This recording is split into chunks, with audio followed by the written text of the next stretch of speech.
The weakest wolf in the kingdom stood before the most powerful alpha alive, and the entire court waited for her to beg. Instead, Lyra Vale spoke 3 words that shattered centuries of law. "I reject you."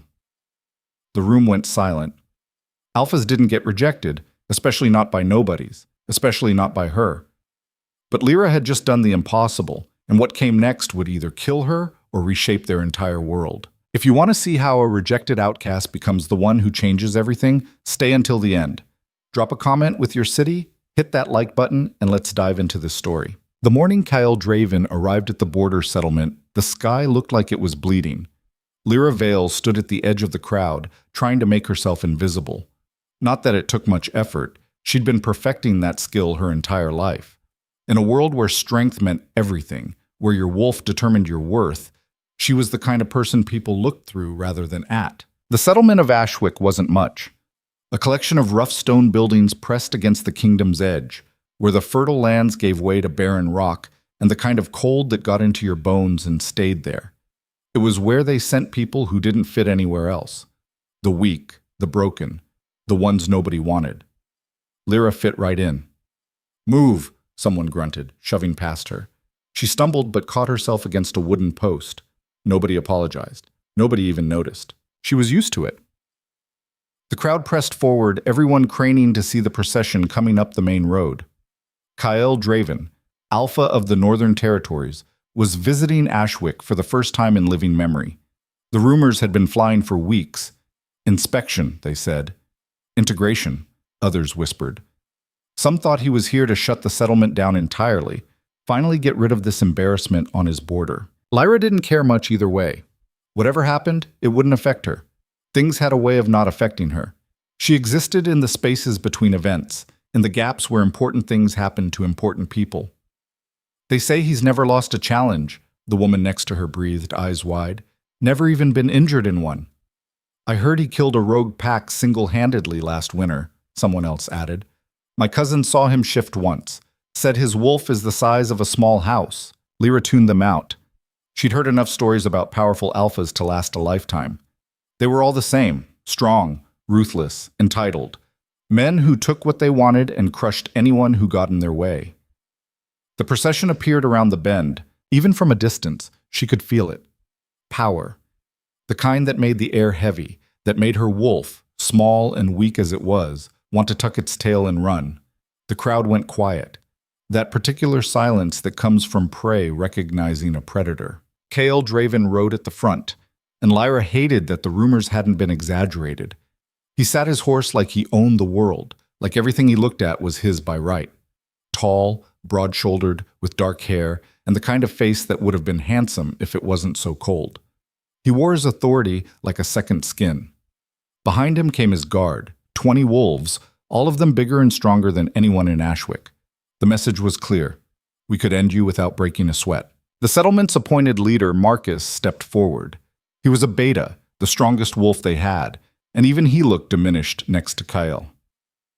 "Alpha Draven," Marcus said, bowing his head in submission. "Ashwick welcomes you." Kyle dismounted in one smooth motion. "Marcus."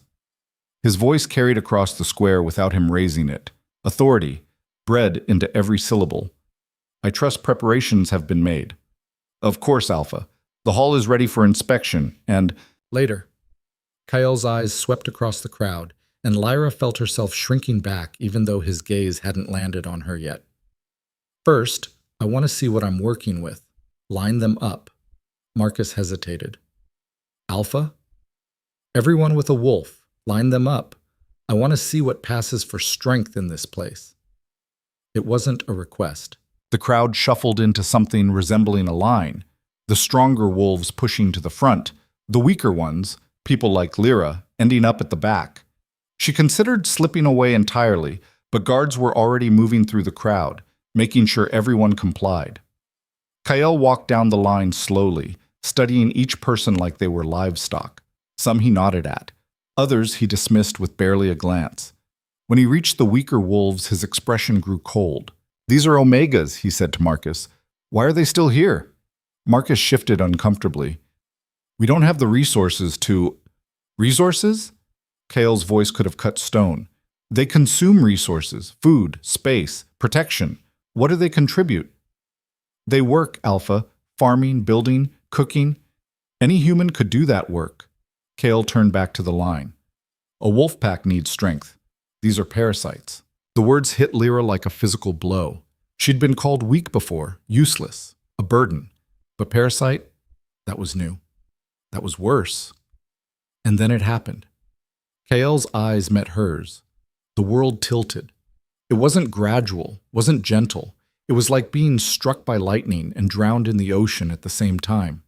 Every nerve in her body lit up, screaming one word over and over. Mate. No!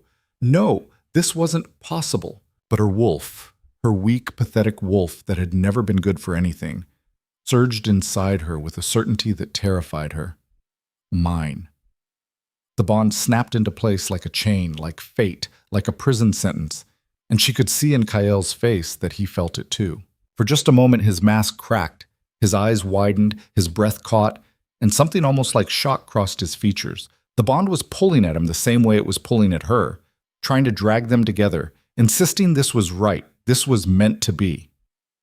The crowd had gone silent again, but this time it was different. People were looking between them, beginning to understand what was happening.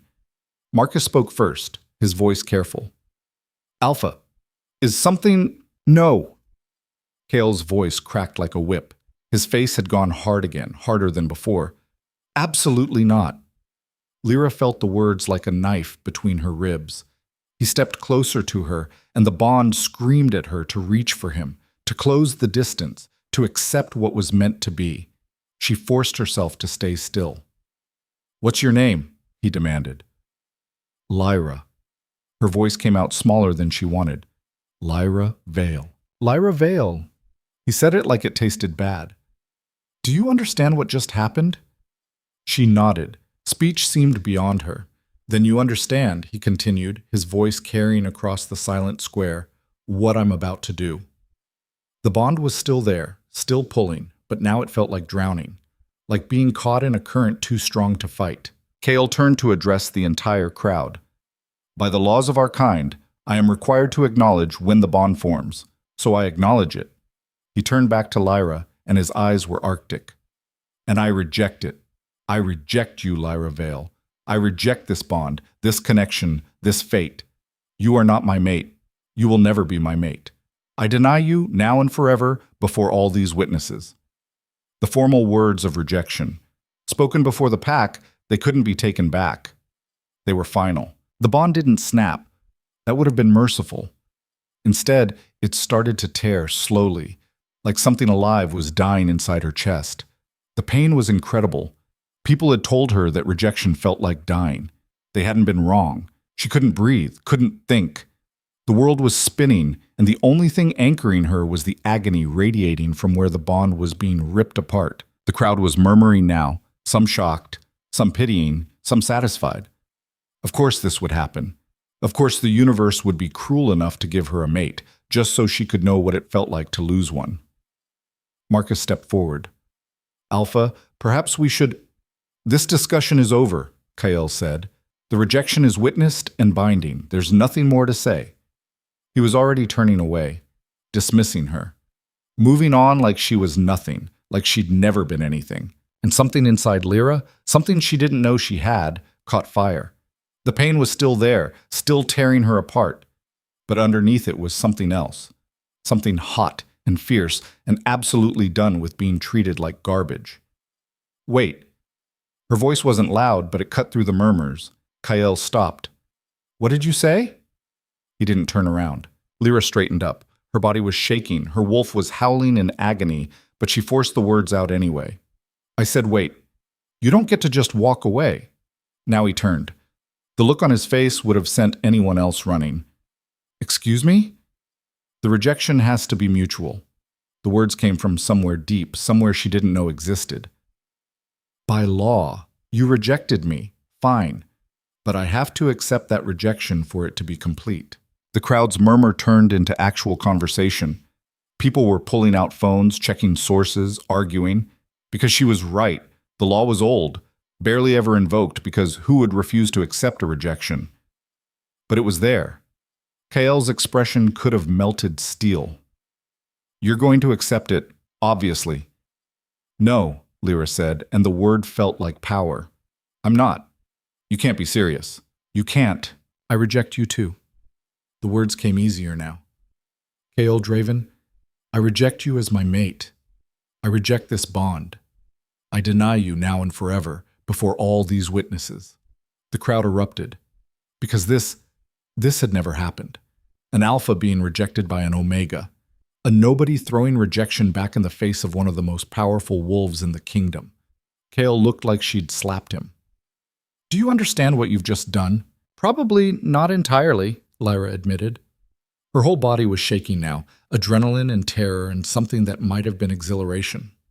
But I know I'm done being treated like I'm nothing. You want to reject me? Fine. But you don't get to do it and keep your pride intact. We're both rejected now. We're both alone. Fair's fair. Someone in the crowd laughed, a short, shocked bark of sound that was immediately cut off. Marcus was pulling out his phone, frantically scrolling through legal texts. His face had gone pale. Alpha, she's right. The dual rejection creates a legal situation that I can read, Kael snapped.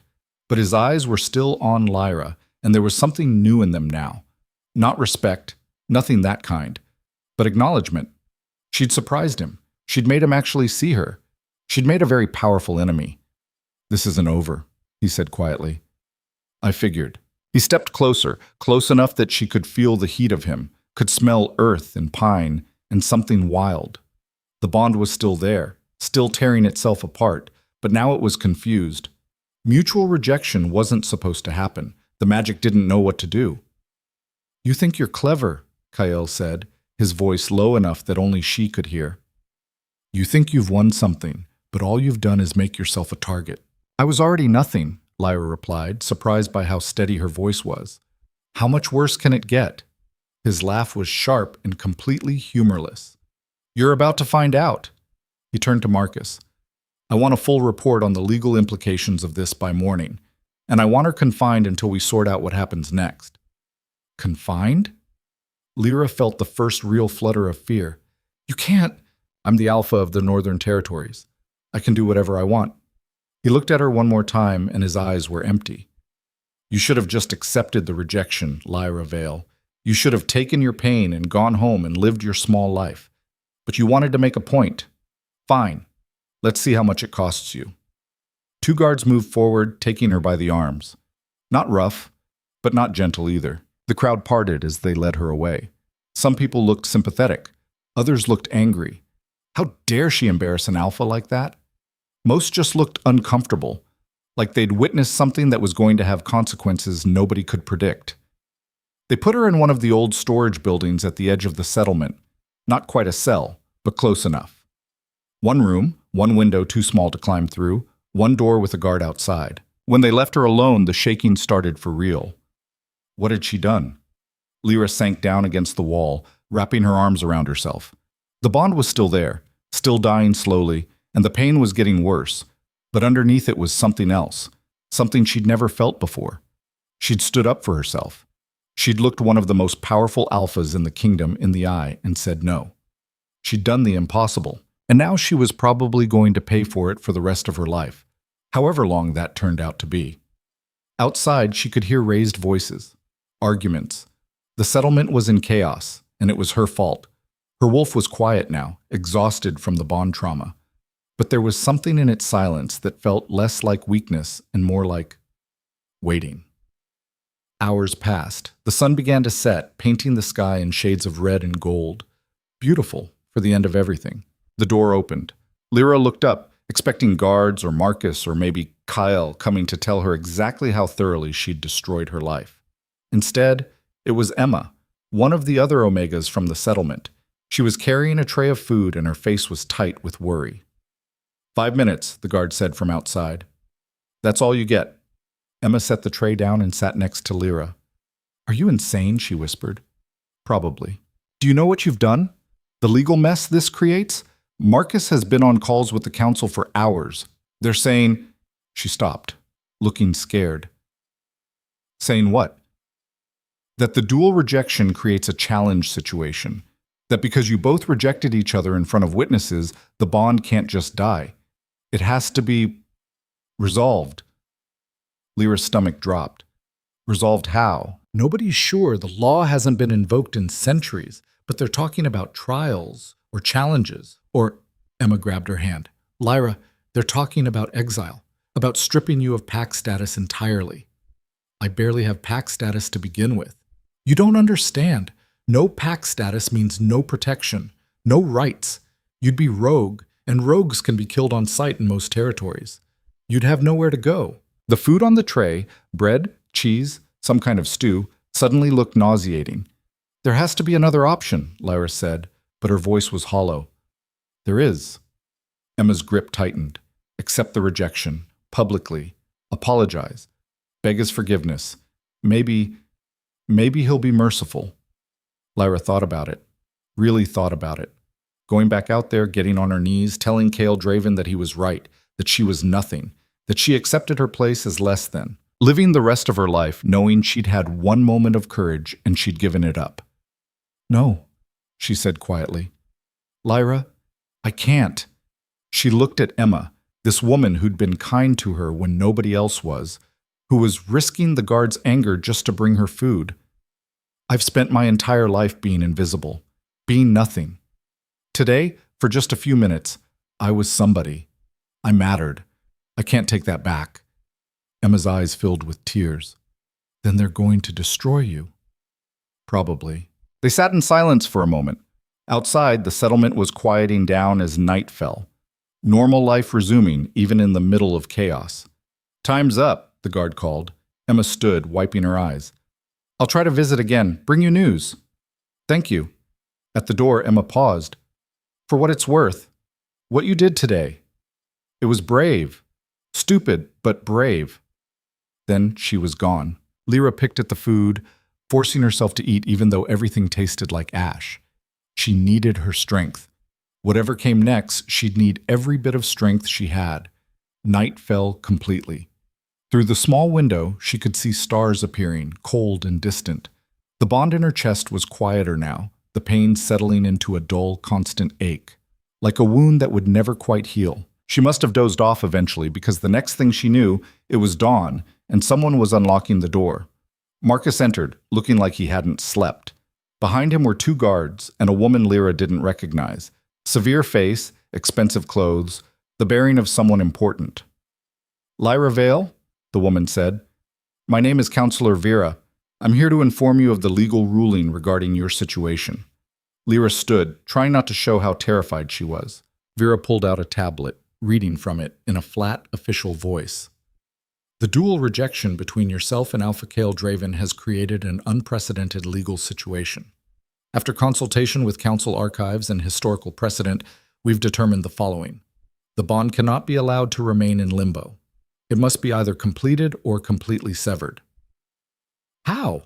There are three options. First, one of you accepts the other's rejection, allowing the bond to dissolve naturally. Second, both of you accept a ceremonial severing performed by a council elder. Third, she paused, and something that might have been discomfort crossed her face.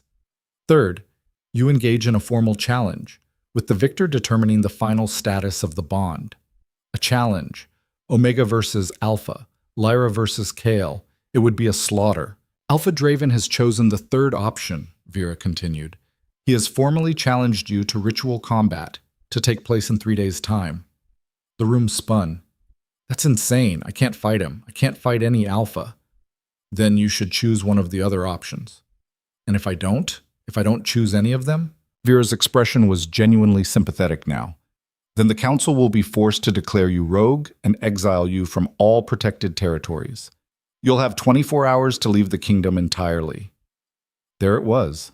Accept humiliation, accept a ceremonial severing that amounted to the same thing, or accept certain death in the arena, or leave everything and everyone she'd ever known. I need time to think, Lyra said. You have until noon tomorrow to give your answer. Vera nodded to Marcus and turned to leave. Wait, Lyra called. Why is he doing this? Why the challenge? He could just let me sever the bond and be done with it. Vera looked back and her eyes were cold.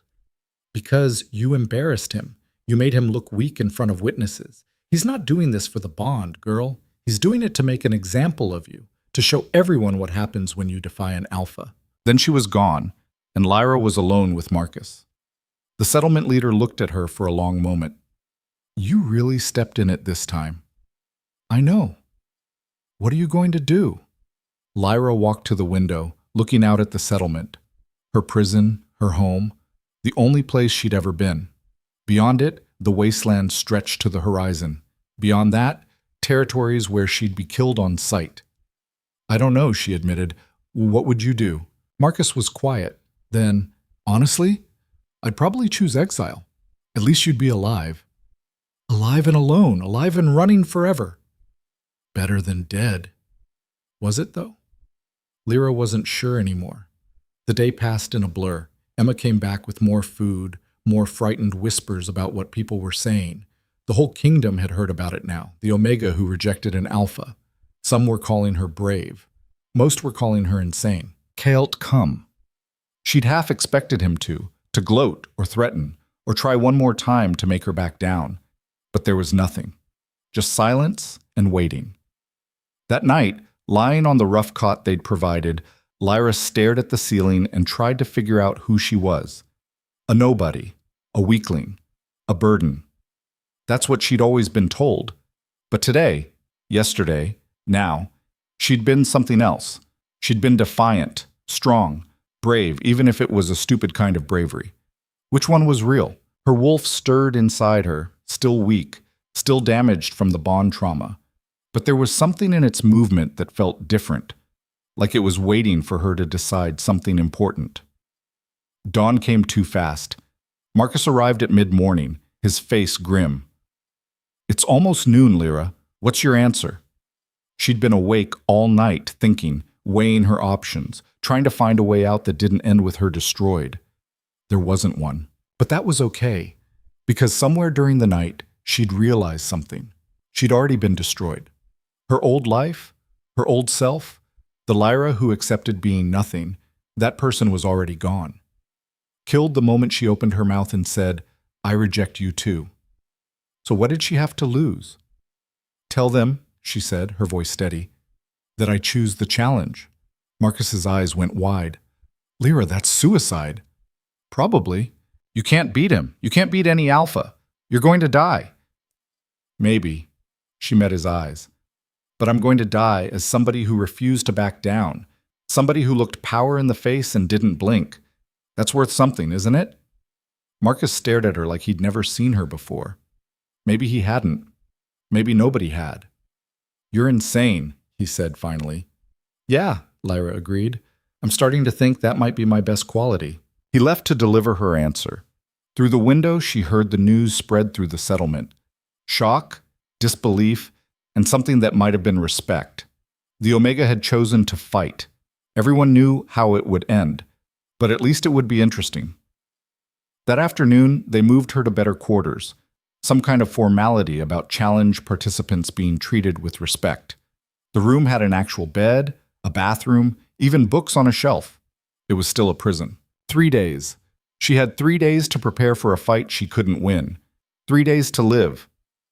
Lyra sat on the bed and started to laugh. It wasn't happy laughter. It was the kind of laugh that comes when you realize you've thrown your life away for a principle and you're not even sure it was the right one. But she'd made her choice. Now she had to live with it, for however long that turned out to be. Outside, the sun was setting again, painting the sky in shades of blood and gold. The bond in her chest pulsed, weak but persistent, confused by the dual rejection and the challenge and everything that was happening. In 3 days, one way or another, it would be over. Lyra lay back on the bed and closed her eyes. 3 days. She'd better make them count. The first day of preparation, nobody came. Lyra spent the morning pacing her new quarters, waiting for someone to tell her what to do, how to train, how to even begin preparing for a fight against an alpha. By noon, she'd accepted that nobody was coming. Why would they? Everyone knew how this ended. She was already dead. They were just waiting for it to become official. Fine. She'd figure it out herself. The door wasn't locked, another formality of the challenge rules. Participants had freedom of movement until the fight. Lyra stepped out into the corridor, half expecting guards to stop her. Nobody did. The settlement felt different now. People moved out of her way, but not like before. Before they hadn't seen her. Now they saw her and chose to avoid her anyway. It was somehow worse. She found the training yard empty except for some old equipment. A punching bag with the stuffing coming out. Weights that had seen better days. A practice dummy so worn it barely had features left. Lyra approached the punching bag. She'd never trained formally. Omegas didn't get that privilege. But she'd watched others over the years, picked up bits and pieces. She threw a punch. Pain exploded across her knuckles. The bag barely moved.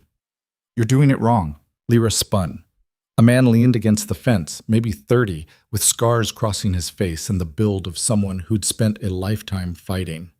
She didn't recognize him. "Who are you?" "Name's Garrett. I'm with Draven's guard." He pushed off the fence, walking toward her. "Or I was, until this morning." "Was?" "Got myself dismissed for suggesting this whole thing was a bad idea." He shrugged, like losing his position meant nothing. "Turns out alphas don't like being told they're making mistakes." Lyra's guard went up. "If you're here to mess with me, I'm here because I've seen a lot of stupid challenges in my time, and this one's the worst." Garrett stopped a few feet away, studying her. "You really think you can beat him?" "No." The honesty seemed to surprise him. Then why accept? Because backing down felt worse than dying. She turned back to the bag. "Now, if you'll excuse me, I have 2 days to learn how to fight." 2 days won't make a difference, not the way you're going about it." "Then leave me alone to fail in peace." Instead, he stepped closer. "You're leading with your shoulder. That's your first problem. Second problem is you're telegraphing every move. Third problem is you're fighting like someone who's afraid to get hurt." He met her eyes. "You're going to get hurt. Might as well make it count." Something in his voice made her pause. "Why do you care?" "Because I've watched K.L. Draven crush people for 20 years, and most of them deserved it. But you?" He shook his head. "You just didn't want to grovel. That shouldn't be a death sentence." "Pretty sure the law disagrees with you." "The law is screwed up." Garrett moved to the bag, demonstrating a proper stance. "You want to live through this?" "I can't promise that, but I can teach you how to make him work for it." Lyra looked at this stranger, this guard who'd lost his position for speaking up. She didn't trust easily. Life had taught her better. But right now, he was the only option she had. "Okay," she said. "Teach me." They trained until dark. Garrett was brutal, direct, and completely unsympathetic when she fell or failed or wanted to quit. Every time she hit the ground, he told her to get up. Every time she complained, he reminded her that pain in training was better than death in the arena. By the time night fell, Lyra could barely move. Her knuckles were bleeding, her body was one giant bruise, and she'd discovered muscles she didn't know existed. "Better," Garrett said, which was probably the closest to praise he got. "You're still going to lose, but at least you won't look pathetic doing it." "Thanks. Really encouraging." "You want encouragement? Find a cheerleader. You want honesty? I'm your guy." He tossed her a water bottle. "Same time tomorrow?" Lyra nodded, too exhausted to speak. That night, she dreamed of the fight. In her dreams, she was strong, fast, unstoppable. In her dreams, she won. She woke up to reality and pain in every joint. The second day, Emma visited in the morning, bringing food and news. "The whole kingdom's talking about it," she said, setting down a basket of bread and fruit. "There are betting pools. Most people think you'll last less than a minute." Optimistic. "Some are saying 30 seconds. Emma sat beside her. "Lyra, it's not too late. You could still—" "I'm not backing down." Emma's face crumpled. "Then I'm going to watch you die." The words hung in the air between them. Lyra wanted to offer comfort, to promise it would be okay, but she'd never been good at lying. "Maybe," she said instead, "but maybe I'll surprise everyone." "How? You're an Omega. He's an Alpha, the strongest Alpha in the North. What could possibly change that?" Lyra didn't have an answer. She'd been asking herself the same question for 2 days. After Emma left, Lyra returned to training. Garrett pushed her harder than before, like he was trying to cram years of experience into hours. She learned to block, to dodge, to use her smaller size as an advantage. She learned that fighting wasn't about strength. It was about finding weaknesses and exploiting them. Every fighter has a tell, Garrett explained as they sparred. A habit, a pattern, something they do without thinking. Draven's is overconfidence. He's so used to winning, he doesn't guard properly in the first 30 seconds of a fight. He plays with his opponents. How does that help me? It gives you an opening, one chance to do real damage before he gets serious. Garrett's expression was grim. Make it count, because you won't get a second one. They trained through the afternoon. As the sun began to set, Lyra noticed people gathering at the edge of the yard, watching, whispering. Ignore them, Garrett said. Focus. But it was hard to ignore the stares, the judgment. Some faces showed pity, others showed contempt. A few showed something that might have been hope, quickly hidden. When they finally stopped, Lyra was surprised to see Marcus approaching. Lyra, he said, his voice careful. We need to talk. Garrett stepped back, giving them space. Marcus waited until he was out of earshot before speaking. The council's been in session all day. There's been developments. Lyra's stomach dropped. What kind of developments? The challenge has drawn attention, a lot of attention. When word got out that an Omega was fighting an Alpha, people started digging into the law, into precedents. Marcus looked uncomfortable. They found something. Found what? A loophole. If you survive the challenge, not win, just survive for a set amount of time, you could claim elevation. Pack law says that any wolf who withstands an alpha challenge for more than 10 minutes without yielding can petition for status advancement. Lyra stared at him. That's insane. Nobody's going to let an Omega become not alpha, but beta, maybe, or pack enforcer, some kind of recognized position. Marcus ran a hand through his hair. The council's panicking. They didn't think you'd last long enough for it to matter, but now they're worried you might actually make it 10 minutes. Based on what? I'm still an Omega. 10 minutes or 10 seconds, I'm going to lose. Maybe. But Garrett's been training you. People are noticing that you're getting better, faster. And Draven? He paused. Draven's getting angry, really angry. He was supposed to crush you in seconds, make an example, move on. Now, there's a chance this could actually affect his reputation. Good, Lyra said, surprised by the venom in her voice. No, not good. Marcus stepped closer, lowering his voice. Angry alphas make mistakes, but they also get vicious. If he thinks you're actually threatening his standing, he won't just beat you. He'll destroy you. Make it hurt. He was already going to do that. Not like this. Marcus's eyes were worried. I'm telling you this because you need to know what you're walking into. This isn't just a challenge anymore. It's political. The other packs are watching, the council's watching, everyone's watching. If you survive 10 minutes, you could change things, really change things. Or I could just die. Yeah, that's still the most likely outcome. After Marcus left, Lyra sat in the darkening yard trying to process everything. 10 minutes. All she had to do was survive 10 minutes. Against an alpha who was now actively motivated to kill her as quickly as possible. Great. You heard? Garrett asked, returning with water. She nodded. Changes the game, he said. You're not fighting for pride anymore. You're fighting for actual stakes. I was always fighting for actual stakes. My life. No. Now you're fighting for possibility, for change. He sat beside her. That's dangerous. That's when people start caring about whether you win or lose. You think I can make it 10 minutes? Garrett was quiet for a long moment. Honestly, I don't know. But I know you're tougher than you look. And I know Draven's going to underestimate you, at least at first. Use that. That night, Lyra couldn't sleep. Her body ached from training, her mind raced with strategy, and the bond in her chest pulsed irregularly, like a dying heartbeat. She thought about the loophole, about what it would mean if she survived, about the possibility, slim, almost impossible, but still there, that she could actually change something. Dawn came too fast. The third day. The last day. Lyra woke before sunrise and went straight to the training yard. Garrett was already there.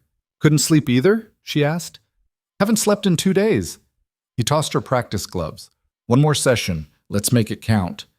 They fought until her muscles screamed, until she could barely stand, until every movement was automatic. Garrett didn't hold back, and neither did she.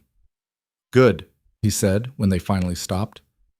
You're ready. Or as ready as you're going to be. That's not reassuring. It's not supposed to be. It's realistic. He pulled off his gloves. Tonight's the challenge. You know what you need to do? Survive 10 minutes. No, survive the first 30 seconds. That's when he'll be careless. Get past that, and you've got a chance. Maybe. Lyra nodded, trying to ignore the fear crawling up her spine. The morning passed in a blur. Emma came to help her prepare, bringing clean clothes and attempting conversation that kept dying in uncomfortable silences. Marcus stopped by to review the challenge rules, formal, binding, brutal in their simplicity. And then, mid-afternoon, the door opened and Counselor Vera entered. "Lyra Vale," she said, "I need to speak with you. Alone." Emma and Marcus exchanged glances but left. Vera waited until the door closed before speaking. "I'm here to make you an offer." "What kind of offer?" "The kind that saves your life." Vera pulled out a tablet, showing her a legal document. "Accept this binding agreement to withdraw from the challenge, accept a ceremonial severing, and accept exile from the Northern Territories.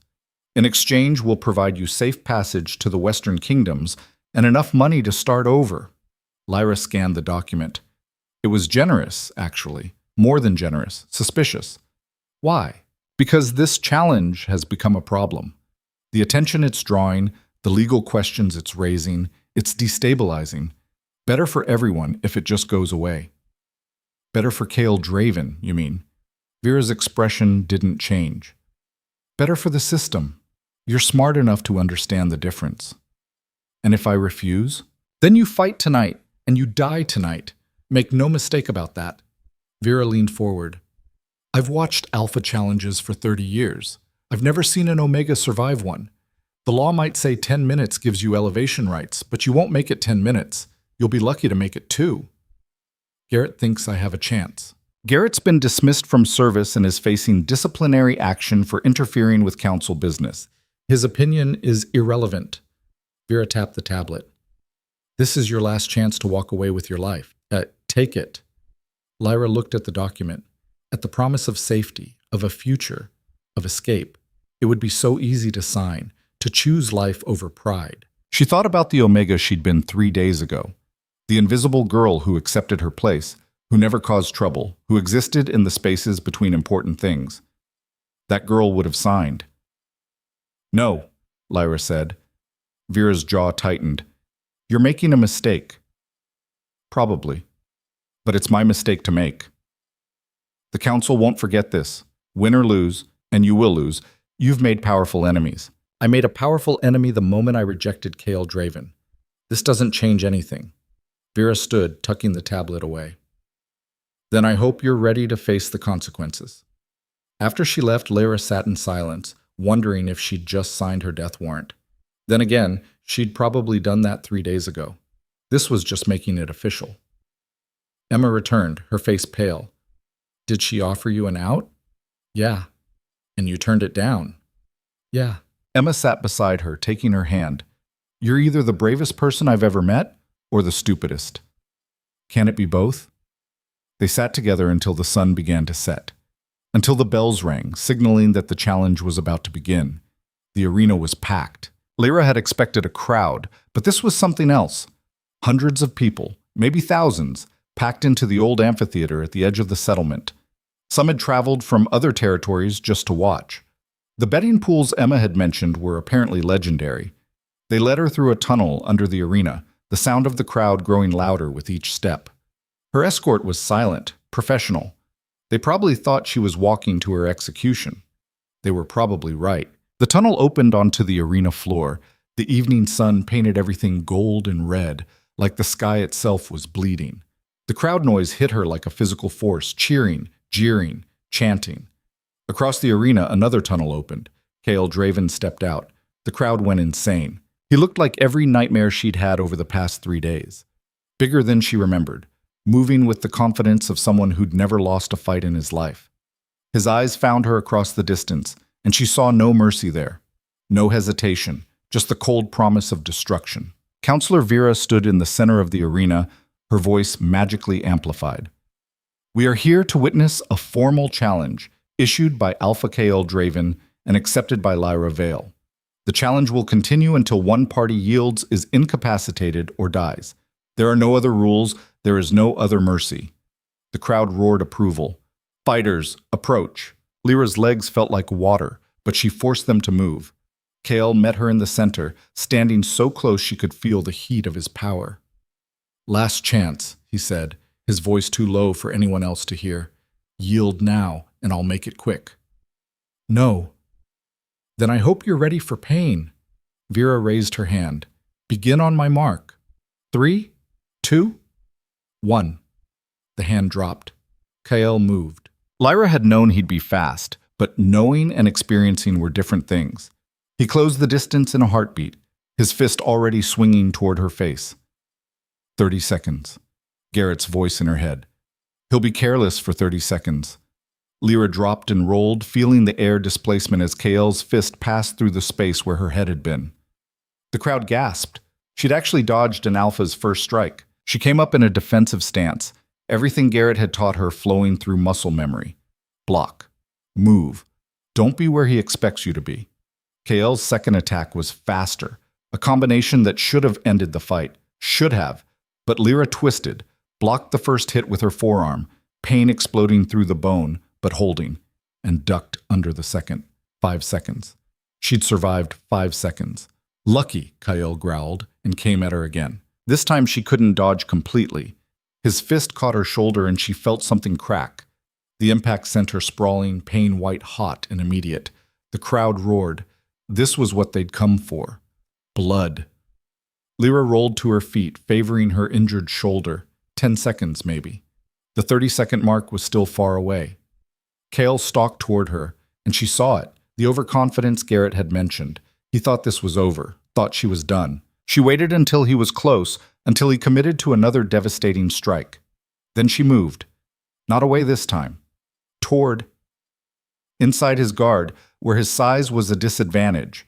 Her fist drove into his ribs, right where Garrett had shown her, the weak spot every wolf had. Kael's breath exploded out. His eyes widened in surprise. She'd hurt him. Not much. Not seriously, but she'd actually hurt an alpha. The crowd went silent. Lyra didn't wait for his response. She drove her knee toward his stomach, but he was already recovering, already moving.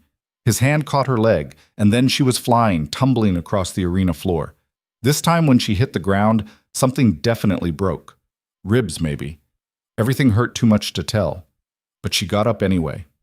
20 seconds, maybe 25. Kael wasn't smiling anymore. You've been training. You're not the only one who can prepare. It won't matter. He rushed her again, but this time there was no carelessness. No playing. He was actually trying now, and the difference was terrifying. Lyra blocked, dodged, did everything Garrett had taught her. It wasn't enough. Kael was too strong, too fast, too experienced. His fist caught her stomach, driving the air from her lungs. His elbow smashed into her back, sending her to her knees. 30 seconds. She'd made it 30 seconds. Now the real fight began. She forced herself up, spitting blood. The crowd was screaming, but she couldn't hear individual words anymore. Just noise. Just chaos. Kael circled her like a predator. Yield. No. I'll break every bone in your body. You'll have to. Something flashed in his eyes. Not respect, exactly, but acknowledgement. Then he attacked, and there was no more time for words. Lyra fought like her life depended on it, because it did. She blocked what she could, dodged what she couldn't block, and took hits she couldn't avoid. Each impact was agony. Each breath was fire, but she stayed on her feet. 1 minute, 2 minutes. The crowd was going insane. This wasn't supposed to happen. The Omega was supposed to be broken by now, yielding or unconscious or dead. But she kept getting up. 3 minutes, 4. Kael's frustration was growing. She could see it in his movements, sharper now, less controlled. He was actually having to work for this. Stay down, he roared, his fist catching her jaw and sending her sprawling. Lyra tasted blood, felt something loose in her mouth, a tooth, probably. Her vision was blurring, her body screaming at her to stop. She got up anyway. 5 minutes. The crowd was chanting now, counting down. They knew about the 10-minute mark. Everyone knew. Kael knew too. His face was dark with rage. You can't win, he snarled, landing a hit that cracked more ribs. Don't have to, Lyra gasped, barely staying upright. Just have to last. 6 minutes. She was running on nothing now. Adrenaline and stubbornness and something else, something she couldn't name. Her wolf was stirring inside her, agitated in a way it had never been before. 7 minutes. Kael's next hit should have ended it, should have knocked her out, broken her completely. But at the last second, something changed. Lyra felt it, a surge of something inside her, hot and wild and nothing like her weak Omega wolf. She moved faster than she ever had, catching his wrist, twisting. For just a second, she had leverage. The crowd went silent. Then Kael roared and threw her off, sending her tumbling across the arena. But for that one moment, she'd stopped an alpha's attack. 8 minutes. Lyra tried to stand and couldn't. Her legs wouldn't hold her anymore. Everything was broken, bleeding, failing. But she wasn't yielding. Kael approached slowly. It's over. Not yet. Look at you. You can't even stand. Don't need to stand. Just need to last. She coughed, tasting more blood. How much time? The crowd answered for her, screaming the count. 8 minutes, 30 seconds, 90 seconds to go. Kael's face was murderous. I'm going to make this hurt. He reached for her, and Lyra did the only thing she could. She rolled, scrambled, crawled if she had to. Keeping distance, buying seconds, 9 minutes. Kael caught her ankle, dragging her back, his fist raised for the killing blow. The bond in her chest, silent for days, suddenly screamed. Not pain this time, something else. Warning. Lyra looked up and saw it in his eyes. He was going to kill her. Not knock her out, not force her to yield. Kill her, because she'd lasted too long, because she'd made him look weak, because she'd humiliated him in front of the entire kingdom. The crowd was counting. 10, 9, 8. 60 seconds, 50. Lyra's vision was fading. Her body was giving up. She'd fought as hard as she could, lasted longer than anyone thought possible, but it wasn't going to be enough. 7, 6, 5. Kael's fist descended, and something inside Lyra broke open. Not bones this time. Something deeper. Something she didn't understand. Power flooded through her veins, hot and wild and completely foreign. Her wolf surged, but it didn't feel like her wolf anymore. It felt like something else entirely. Her hand shot up, catching Kael's fist. The impact drove her into the ground, cracked the arena floor beneath her. But she held it, held his strength with her own. The crowd went silent again. Kael's eyes widened. What? 4, 3, 2. Lyra's wolf was howling inside her, but it sounded different, bigger, stronger, like something had awakened that had been sleeping for generations. 1! The bells rang. 10 minutes. She'd made it. The crowd erupted into chaos, cheering, screaming, disbelief. Lyra released Kael's fist and collapsed, the strange power fading as quickly as it had come. Everything hurt. Everything was broken. But she'd survived. Counselor Vera's voice cut through the chaos. By the laws of Pack Challenge, Lyra Vale has withstood an alpha assault for 10 minutes without yielding. She is entitled to petition for status elevation pending council review. Kael stood over her, breathing hard, his face twisted with rage and something else. Something that might have been fear. This isn't over, he said quietly, so only she could hear. Whatever just happened, that thing you did, it's not natural. The council will investigate. They'll find out what you are. What I am, Lyra whispered, is still alive. He walked away without another word, leaving her bleeding on the arena floor.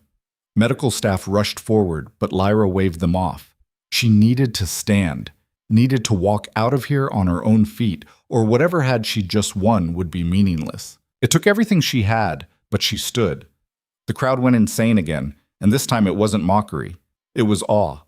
The Omega who'd lasted 10 minutes against an Alpha. The impossible made real. Lyra limped toward the tunnel, each step agony. Garrett was waiting there, his face unreadable. "You did it," he said. "I did something." She leaned against the wall, trying not to pass out.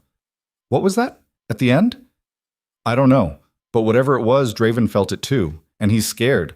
That should have felt like victory. Instead, it felt like she'd just made everything much, much worse." Marcus met them in the tunnel, his face pale. "Lyra, you need to hear this. The council's calling an emergency session. About my elevation? About your exile. The world tilted. What? Your pack? Ashwick? They've voted to exile you, effective immediately. They're claiming you're too dangerous, that you used forbidden magic in the arena. Marcus looked sick. Without pack standing, you can't petition for elevation. The loophole doesn't apply to rogues. Lyra stared at him. They can't do that. They already did. The vote was unanimous. But I won. I survived. And they're terrified of what that means. Marcus grabbed her shoulders. Lyra, you have to run. Now, before they make it official. Garrett was already moving. I know routes to the borderlands, ways to avoid patrols. We leave now. We might make it. But Lyra wasn't listening. She was staring back at the arena, at the crowd that had cheered for her moments ago. The same crowd that would watch her be exiled without protest. The same system that had tried to erase her was doing it again, changing the rules to make sure she lost. No, she said.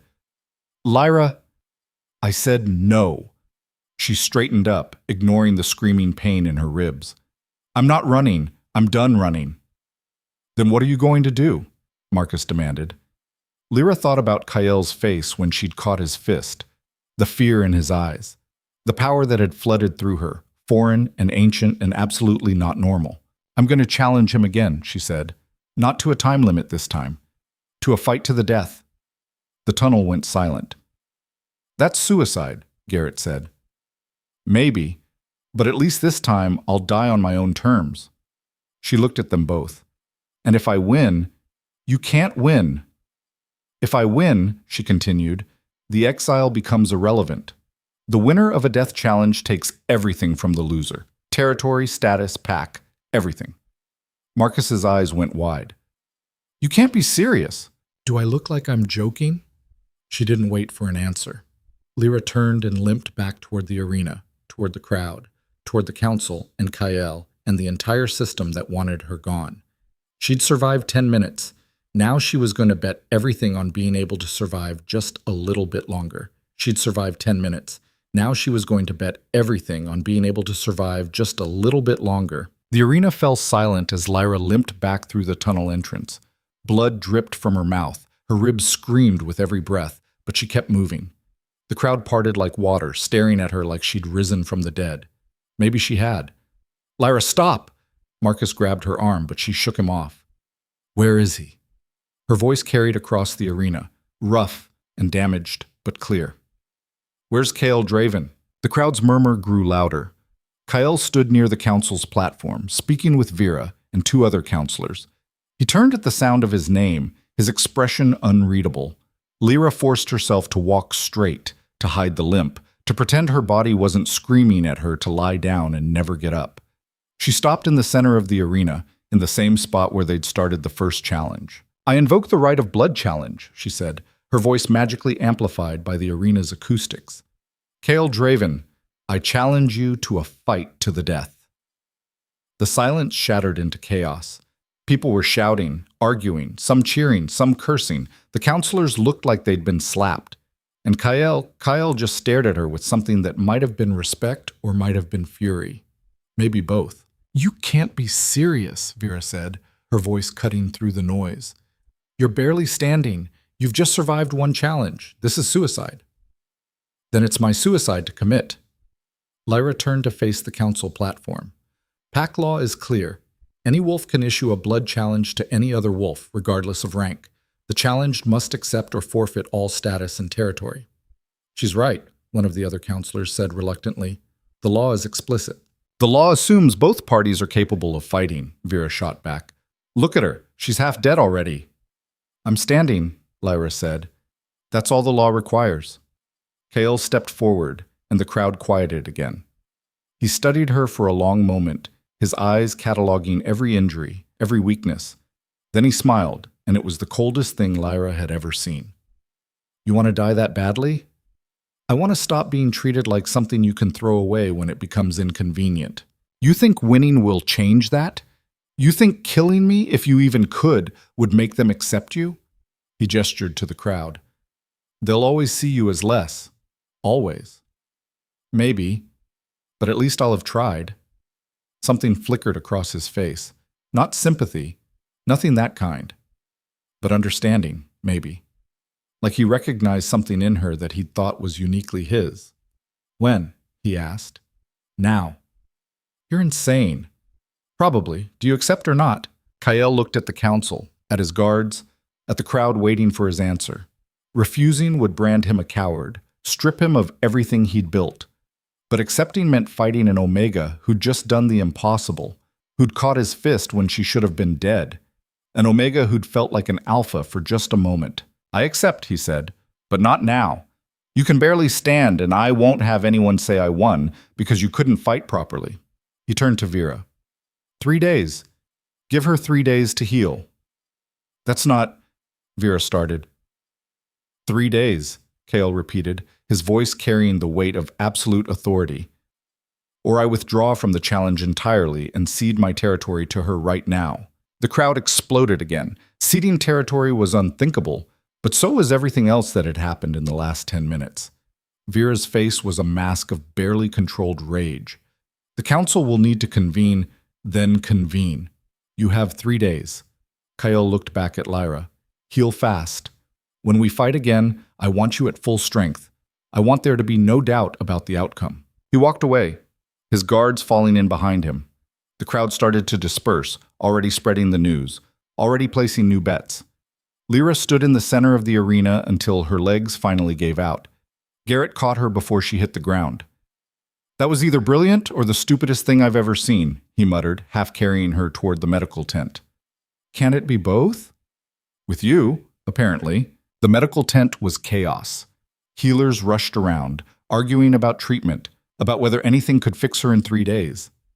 Lyra let them poke and prod, set bones and bandage wounds while her mind raced. 3 days. She had 3 days to figure out what the hell had happened when she'd caught Kyle's fist. 3 days to learn how to do it again.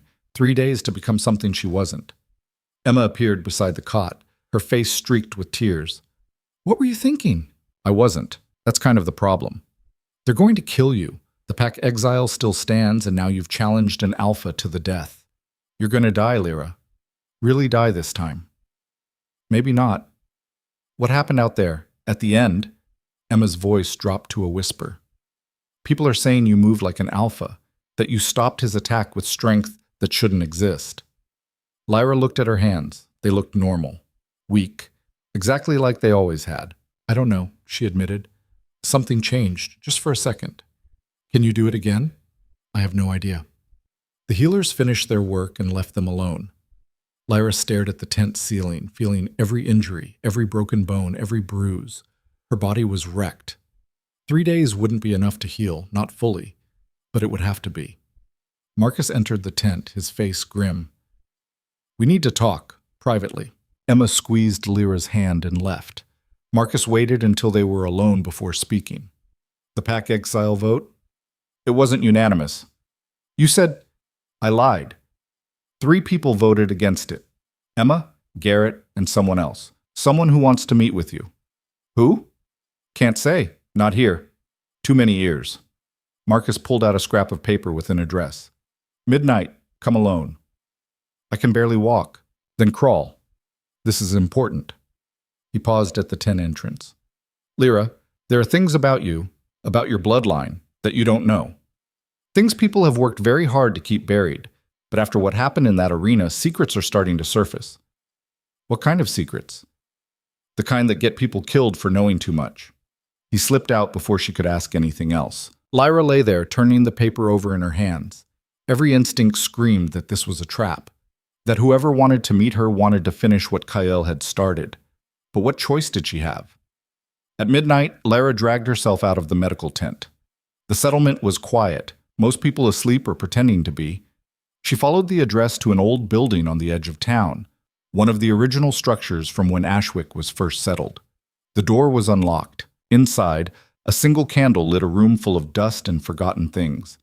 An old woman sat in a chair by the window, her face hidden in shadow. Close the door, the woman said. Lyra did, her hand instinctively moving to the knife Garrett had given her. Not that it would do much good in her current state. The woman leaned forward into the candlelight, and Lyra's breath caught. She was ancient, easily 90, with eyes that had seen too much and remembered all of it. You don't know me, the woman said, but I knew your mother. And your grandmother, and her mother before that. My mother died when I was born. So they told you. They told you a lot of lies. The woman gestured to a chair. Sit. You look like you're about to fall over. Lyra sat, her ribs protesting. Who are you? My name is Helena. I was the settlement's record keeper before they decided records were too dangerous, before they started burning histories that didn't fit the narrative they wanted. What narrative? That power comes from alpha bloodlines, that strength is inherited through dominance and violence. Helena's eyes glittered in the candlelight. But there are older bloodlines, ones that predate the pack system entirely, ones they've tried very hard to eliminate. Lyra's heart was pounding. What are you saying? I'm saying that what happened in the arena tonight, that power you felt, it wasn't random. It wasn't luck. Helena pulled out an old leather journal, its pages yellowed with age. Your bloodline carries something the alphas fear, something they've spent generations trying to breed out or kill off entirely. She opened the journal to a page marked with ribbon. Lyra leaned forward, squinting at the faded writing. It was a family tree. Her family tree. Her mother's name was there, Lyra Vale, and above it, her grandmother, Serafina. And above that, more names stretching back generations. But it was the notation beside each name that made Lyra's blood run cold. Primal bloodline, true alpha heritage, executed, over and over, executed, eliminated, disappeared. They killed them, Lyra whispered. They killed my entire bloodline. Not entirely. Some escaped. Some hid. Helena tapped Lyra's mother's name. Mira was smart. She suppressed her power, pretended to be Omega, lived quietly. She thought if she never drew attention, they'd never find out what she really was. But they did find out. Not until you were born. The moment you took your first breath, she knew. You carried it too, the primal blood. So she made a choice. Helena's voice was soft. She used forbidden magic to bind your power, to lock it away so deep you'd never know it existed. Then she died, either from the magic's cost or from someone who'd figured out what she'd done. The records aren't clear. Lyra couldn't breathe. That's not possible. I'm Omega. I've always been Omega. You've always been bound. There's a difference. Helena pulled out another page, this one covered in symbols Lyra didn't recognize. The binding was supposed to last your whole life, keep you safe by keeping you weak. But bonds can break, especially under extreme stress. The arena. The moment she'd caught Kael's fist. It's starting to crack, Lyra said. Yes. And when it breaks completely, if it breaks, you'll become what you were always meant to be. Helena's expression was grave. But the process could kill you. The magic holding that power back is old and strong. Breaking it is like breaking a dam. Everything floods out at once. How do I control it? You don't. Not at first. The primal bloodline doesn't work like alpha dominance. It's older, wilder, more instinctive. You have to learn to work with it, not against it. In 3 days. In 3 days, Helena confirmed. Or you die trying. Lyra looked at the journal again, at the names of women who'd been killed for carrying this power. Why tell me this now? If the binding was keeping me safe. Because safe isn't the same as alive. You were dying slowly, wasting away as an Omega when you're anything but. And now that the binding's cracking anyway, you deserve to know the truth. Helena closed the journal. Besides, I'm old. I'm dying. Someone needs to know this history before it's lost completely. What do I do? The binding will break when it breaks. You can't force it, but you can prepare. Helena stood, surprisingly steady for her age. Come with me. She led Lyra through a hidden door in the back of the building, down stairs that went deeper than should have been possible. The air grew cold, thick with the smell of earth and old magic. At the bottom was a chamber carved from stone, its walls covered in symbols that seemed to move in the torchlight. This is where your grandmother trained, Helena said, before they found her, before they killed her for being too strong. In the center of the chamber was a circle of stones, each one marked with symbols similar to those in the journal. Power hummed in the air, raising the hair on Lyra's arms. Step inside the circle. Lyra hesitated. What will happen? Honestly, I don't know.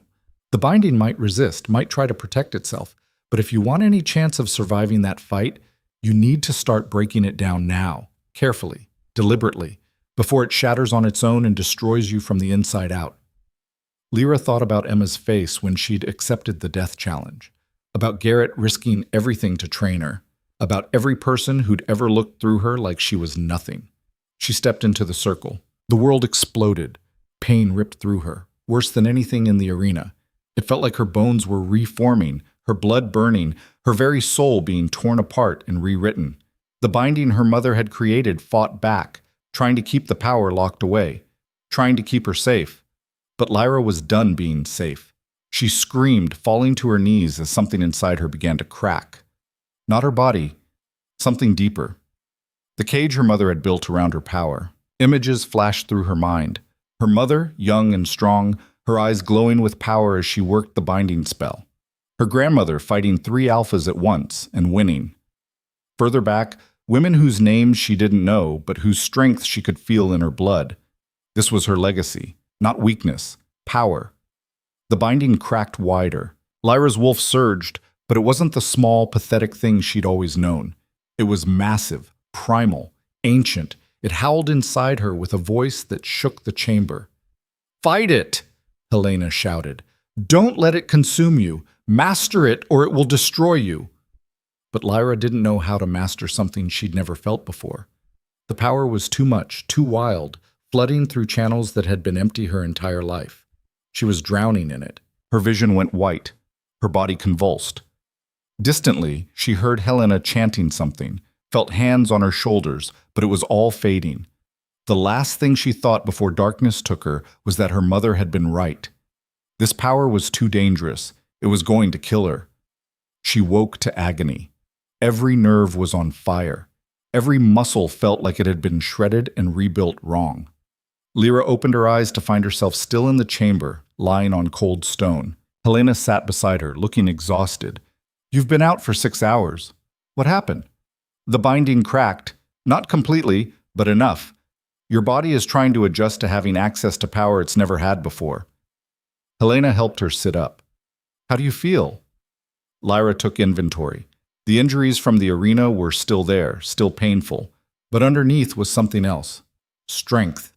Real strength, not the feeble omega weakness she'd lived with all her life. "Different," she said. "Can you stand?" Lyra tried. Her legs shook, but they held. She felt taller somehow, though she knew that was impossible. "Look at your hands." Lyra held them up. They looked the same, but when she flexed her fingers, she felt power there. Actual, physical power. "The binding is still partially intact," Helena said. "Your mother's magic is strong, but you've broken through enough to access some of your true strength. The rest will come as you need it, or it'll come all at once and burn you out completely. Hard to say." "That's not reassuring?" "It's not meant to be. It's realistic." Helena stood, her joints popping. "You have 2.5 days before the death challenge. Use them wisely." "How?" "Practice. Learn your limits. Figure out what you can do before you're in that arena with Kael trying to rip your throat out." Helena headed for the stairs. "And be careful. The more power you use, the more the binding will fight back. Use too much too fast, and it could snap completely. That would be bad." "How bad?" Helena looked back, her ancient eyes sad. "Your grandmother used too much too fast. She died screaming, her own power burning her alive from the inside. So, that kind of bad." She left Lyra alone in the chamber. Lyra stared at her hands, at the power she could feel humming just beneath her skin. It was intoxicating, terrifying, everything she'd never known she wanted, and it could kill her as easily as Kael could. She needed to test it, carefully. Lyra focused on the smallest stone in the circle, just moving it, nothing dramatic. She reached out with her mind, the way she'd always reached for her weak Omega Wolf. But instead of that familiar feeble presence, she found something vast. Something that made her Omega Wolf look like a puppy next to a dire wolf. The stone trembled, then lifted, just an inch off the ground, but it lifted. Lyra's concentration broke and the stone fell. But she was grinning despite the exhaustion that suddenly washed over her. She could do it. She had real power. The next 2 days were brutal. Lyra spent every waking hour in the chamber, learning to access her power without letting it consume her.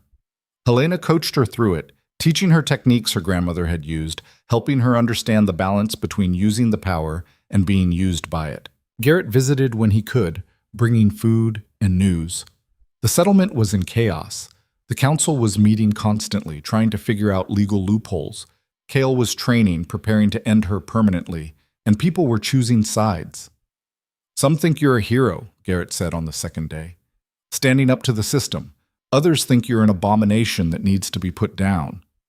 What do you think? I think you're going to die if you don't focus. He gestured to the training dummy Helena had brought down. Again, faster this time. Lyra struck, putting her new strength behind it. The dummy's head exploded. Too much, Helena said. You have to control it. Channel it precisely or you'll burn yourself out before the fight even starts. Control. Everything came back to control. On the third morning, Lyra woke feeling different. The binding was still there, but it had stopped fighting her. Instead, it felt like it was waiting. Today's the day, Helena said, entering the chamber with breakfast. How do you feel? Terrified. Good. Fear keeps you sharp. Helena set down the tray. I need to tell you something about the death challenge. Lyra's stomach tightened. What? I've been listening. To council meetings, guard conversations. They're planning something. Planning what? An assassination. If you start winning, if you actually hurt Kael, they're going to intervene, kill you and claim it was lawful because you used forbidden magic. Lyra's blood ran cold. They can't do that. The challenge is sacred. The challenge was supposed to be impossible. An Omega beating an Alpha destroys their entire worldview. They won't let it happen. Helena grabbed her shoulders. You need to end it fast, before they have time to act. I can't beat Kael fast. He's too strong, too experienced. Then you need to do what your grandmother did, what they killed her for. Helena's grip tightened. You need to go primal, fully. Break the binding completely, and accept whatever comes. You said that would kill me. It might. But it's your only chance. Helena released her, stepping back. I've prepared something. A ritual. It won't break the binding for you, but it will weaken it enough that you can shatter it yourself when the time comes. The rest is up to you. When? Now. We're out of time. The ritual took an hour. Helena chanted in a language Lyra didn't recognize, drawing symbols on her skin with something that burned. Power built in the chamber, pressing down like a physical weight. When it finished, Lyra felt the binding groan. Cracks spiderwebbed through it, weakening but not breaking. One good push, Helena said. One moment of absolute need and it'll shatter. Make sure you're ready when that happens. How will I know I'm ready? You won't. That's the point. They climbed back up to the surface. The sun was setting. The challenge was scheduled for dusk. Emma was waiting in the old building, her face pale. The whole kingdom's here. They've filled the arena 3 times over. People are watching on screens, placing bets, making it into a spectacle. Of course they are. Lyra, Emma's voice broke. Come back, please come back. Lyra hugged her, feeling how fragile Emma was compared to the power now humming in her veins. I'll try. Garrett arrived with Marcus, both of them armed despite the rules against interference. Just in case, Garrett said when she looked at the weapons. If they try anything, we're not going quietly. You'll get yourselves killed. Probably. But we're doing it anyway. Marcus handed her a small vial. Painkiller. Not much, but it'll take the edge off. Lyra drank it, feeling the medicine spread through her system. It helped, a little. The injuries from the first challenge had healed as much as they were going to, but she was still carrying damage. It would have to be enough. The walk to the arena felt like walking to her execution. Maybe it was. The crowd noise was deafening even before they reached the entrance. Thousands of people, all there to watch her die or witness a miracle. Probably the former. In the tunnel, Lyra paused. Helena had followed them, moving surprisingly fast for her age. Remember, the old woman said quietly, the binding will fight you. Your power will try to consume you, and the council will try to kill you. Trust nothing except your instincts. That's it? That's your advice? Helena smiled, sad and ancient. You wanted encouragement? You're about to fight the strongest alpha in the north with power you barely understand, and a binding that could kill you if it breaks wrong. There is no encouragement. There's only survival. Then she was gone, melting back into the shadows. Lyra stepped into the arena alone. The crowd's roar hit her like a physical force. The setting sun painted everything blood red. And across the arena, Kael Draven waited. He looked different, focused, deadly. This wasn't the overconfident alpha from the first challenge. This was a killer preparing to end a threat. Counselor Vera stood in the center again, but this time she was flanked by guards. Insurance, Lyra realized. They were ready to step in the moment things went wrong. Blood challenge, Vera announced. Fight until one party is dead. No mercy, no surrender, no interference. That last part was a lie, but Lyra didn't call her on it. What was the point? Fighters, approach. Lyra walked forward, feeling every eye in the arena on her. The binding pulsed, weakened but still holding. The power beneath it stirred, waiting. Kael met her in the center. Up close she could see he hadn't slept, could see the tension in his jaw, the wariness in his eyes. He felt it too, the change in her. "This is your last chance," he said quietly. "Yield. I'll make it quick, painless." "No." "Then I'm sorry." "No, you're not." His expression hardened. "You're right. I'm not." Vera raised her hand. The arena fell silent. "Begin." Kael exploded into motion, faster than before, stronger than before. He'd been holding back in the first challenge. He wasn't holding back now. His fist came at her face with enough force to shatter bone. Lyra twisted, letting her new power flow through her, and dodged by a hair's breadth. The crowd gasped. She'd moved with alpha speed. Kael's eyes narrowed. He attacked again, a combination that would have killed her 3 days ago. But she wasn't the same person she'd been 3 days ago. Lyra blocked, countered, her body moving with a grace and power she'd never possessed. The binding groaned, cracking wider with each movement. They traded blows, neither giving ground. The crowd was going insane. This wasn't supposed to happen. The Omega was supposed to die quickly, but Lyra was fighting like an alpha. No, like something more. Kael roared and increased his intensity. His fist caught her ribs, broken ribs from the first fight, and Lyra felt something crack. Pain exploded through her. The binding shuddered. She staggered back, and Kael pressed his advantage. Hits rained down, each one calculated to break her, to force her to yield or die. But yielding wasn't an option, and dying wasn't either. Lyra felt the binding crack wider. Power leaked through more than before, flooding her system. Her vision sharpened. Her strength doubled. She caught Kael's next punch. The impact drove her back 3 feet, cracked the arena floor, but she held it. Kael's eyes went wide. "What are you?" "Something you tried to erase." Lyra pushed back, and this time it was Kael who stumbled. The crowd's noise reached a fever pitch. They traded blows again, but now it was different. Now it was equal. No, not equal. Lyra could feel it. The binding was still limiting her. If it broke, if she accessed her full power. Kael's elbow caught her temple. Stars exploded across her vision. She fell, rolled, came up bleeding. The binding was cracking faster now, damaged by the fight. Helena's warning echoed in her mind. Use too much too fast, and it would burn her alive. But not using enough would let Kael kill her. She had to choose. Kael stalked toward her. "It's over. Whatever you are, it's not enough." He was right. Half bound, she couldn't win. She needed more. She needed everything. Lyra closed her eyes and reached for the binding, for the cracks Helena had created, for the power her mother had locked away to keep her safe. And she pushed. The binding shattered. Power exploded through her. So much power she couldn't breathe, couldn't think. It was like being struck by lightning and drowned in fire at the same time. Her wolf howled, but it sounded like 1,000 wolves, like something primal and ancient and absolutely unstoppable. Lyra's eyes snapped open, and she knew they were glowing, could feel it. Kael took a step back. "No, that's not possible." "Apparently it is." She moved. Not alpha speed. Something faster. Something that made the crowd blur, made Kael look slow despite his power. Her fist caught his stomach, and he doubled over, the air exploding from his lungs. She didn't stop. Couldn't stop. The power was screaming through her, demanding release. Another hit. Another. Each one precise, devastating, backed by strength that shouldn't exist. Kael tried to counter, but she was too fast, too strong. Everything she'd been bred to be, everything the binding had suppressed, was pouring out.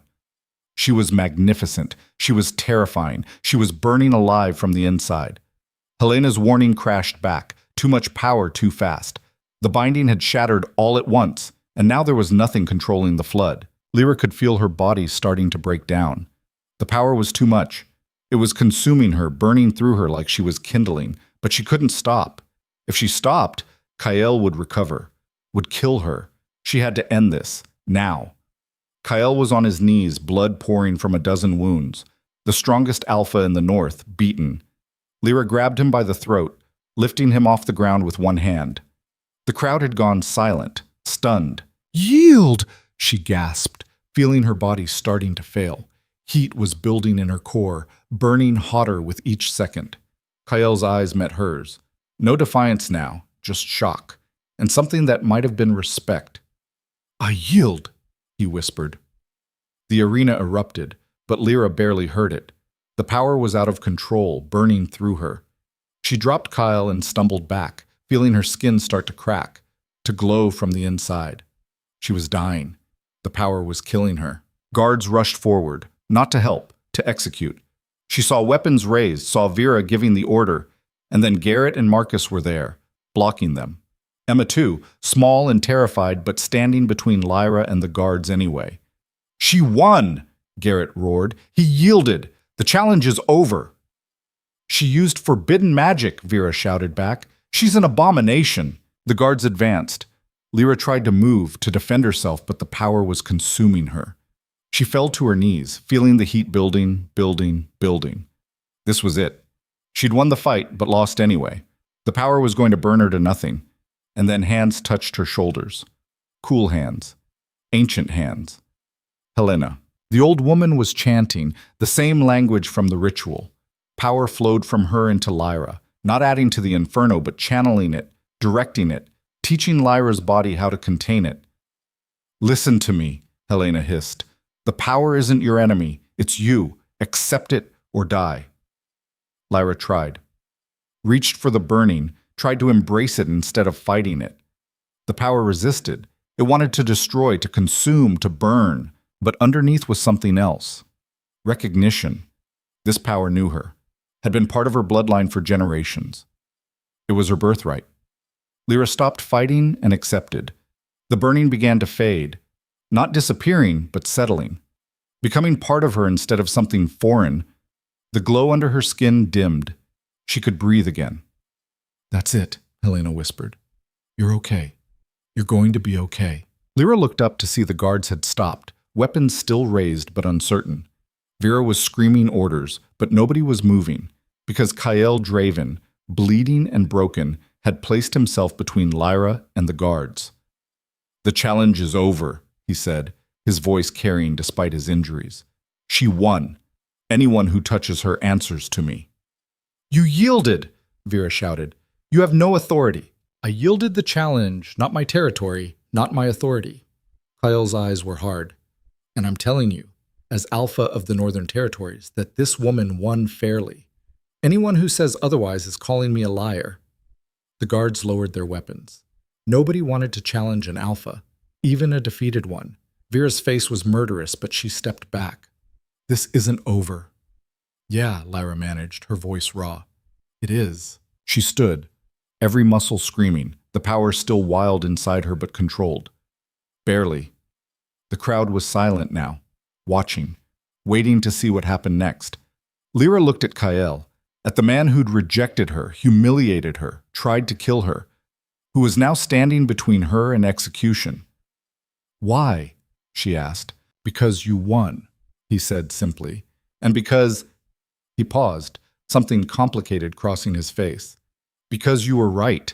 The system is broken, and maybe it takes someone like you to fix it." He walked away, his guards supporting him, leaving Lyra standing alone in the center of the arena. She'd won.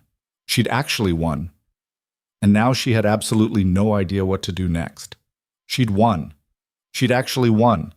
And now she had absolutely no idea what to do next. The arena remained silent for another heartbeat, then exploded. Half the crowd was cheering, screaming her name like she was some kind of hero. The other half looked like they'd watched the world end. Maybe they had.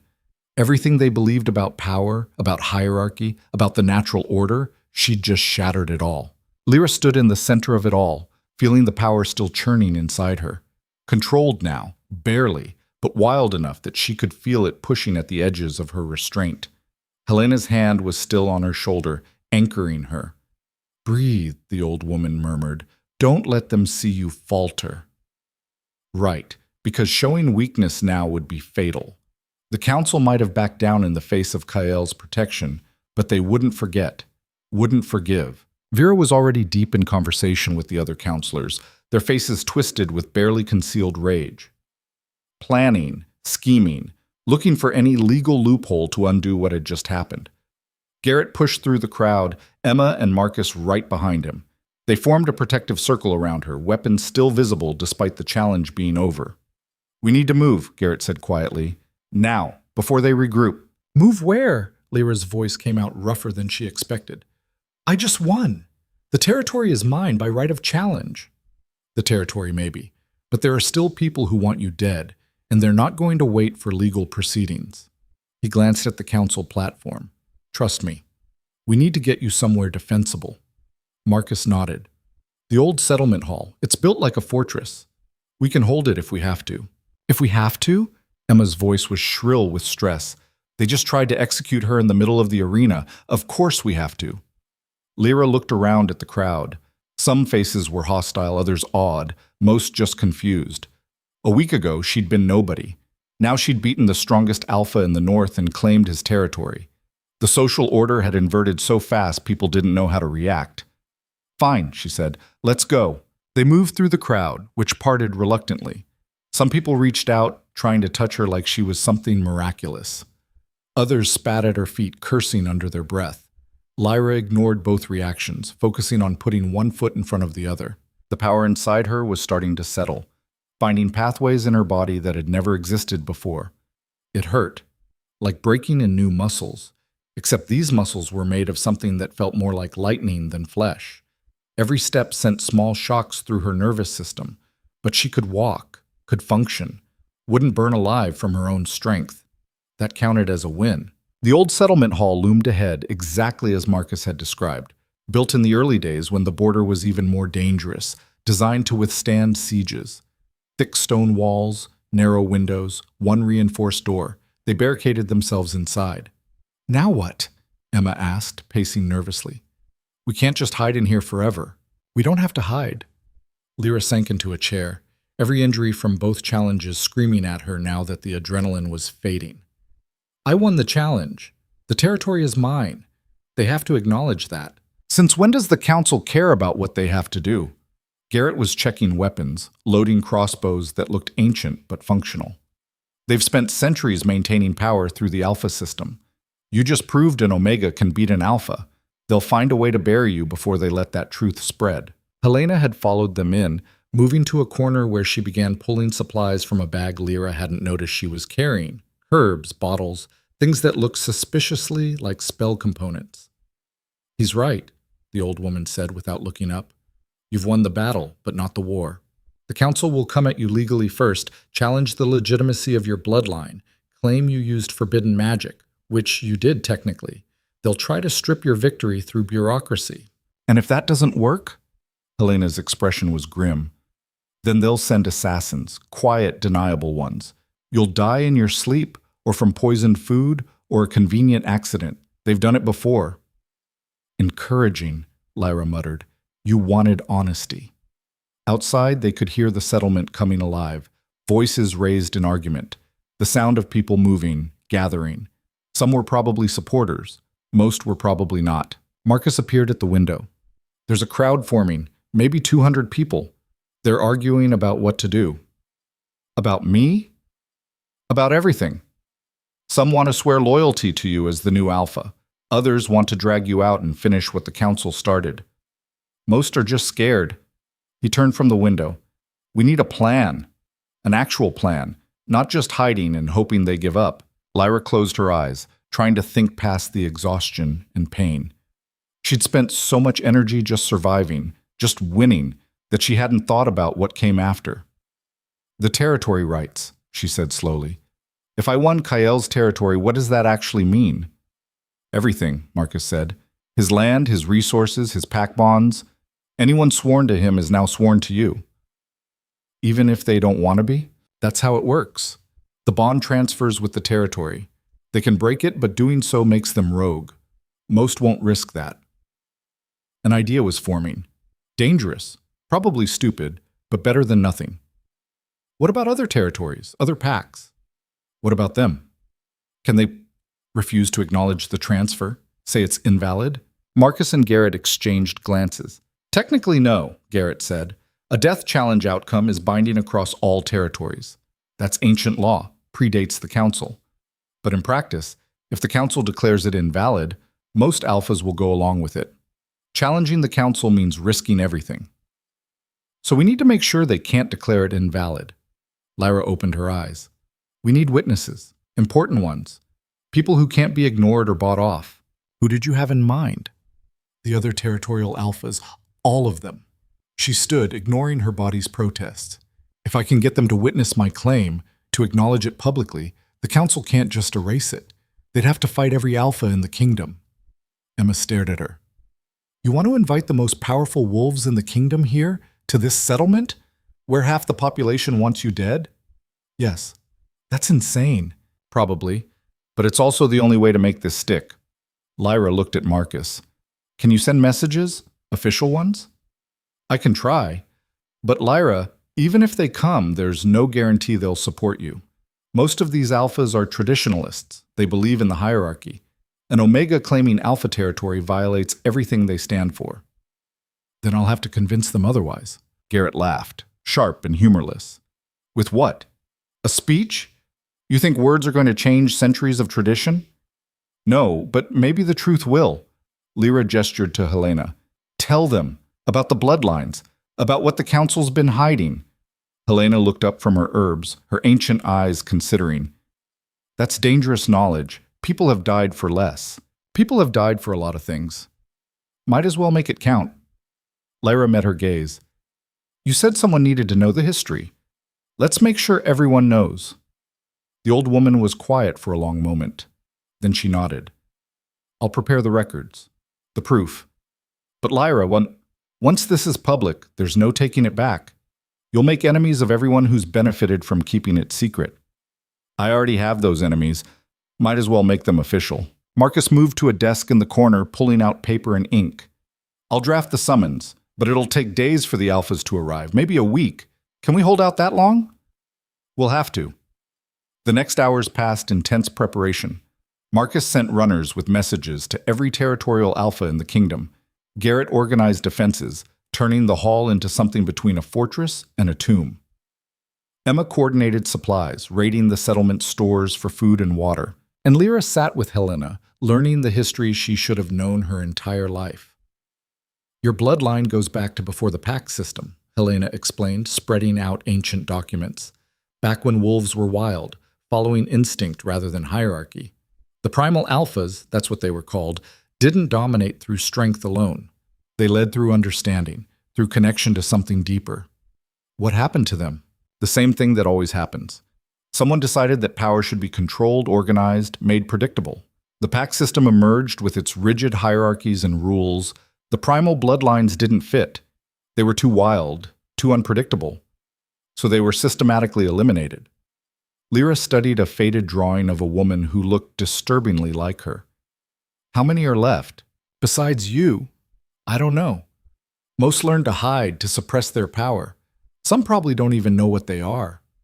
Helena tapped the drawing. That's your great-great-grandmother, Alara. She tried to fight back to protect the primal lines. They killed her and everyone she loved. Except someone survived. Yes, someone always survives. Hides in plain sight, pretends to be weak, waits. Helena's expression was sad. Your mother thought if she made you weak enough, invisible enough, they'd never notice. But power like yours doesn't stay hidden forever. Outside, the sun was setting. The crowd had grown larger, their voices carrying through the stone walls. Some were chanting Lyra's name, Others were calling for her death. The settlement was tearing itself apart. Emma appeared at Lyra's side. You should eat something. You look half dead. Feel half dead, Lyra admitted, but she took the food anyway. Bread, cheese, some kind of dried meat. Her body needed fuel if she was going to heal. What you did out there, Emma said quietly. In the arena. I've never seen anything like it. Neither have I. Are you scared? Of the power? Lyra considered lying, then decided Emma deserved honesty. Terrified. It's like having a wildfire inside my chest. One wrong move and it could burn through me again. But you can control it? For now, maybe. Ask me again tomorrow. Emma was quiet for a moment. The others, the Omegas in the settlement, they're asking about you, wanting to know if it's real. If one of us actually beat an alpha. It's real. Then what does that mean? For the rest of us? Lyra looked at her friend, this woman who'd been kind when kindness was dangerous. I don't know yet, but I'm going to find out. The first alpha arrived 2 days later. Lyra was in the hall's upper room trying to meditate the way Helena had shown her when Garrett burst in. We have company, Alpha Vera Stoneheart from the Western Peaks. She's at the gate with 20 guards. Lyra's heart jumped. The council member Vera, or different Vera? This one's legitimate. Garrett's expression was unreadable. She wants to meet with you, alone. That's a terrible idea. Agreed. But refusing might be worse.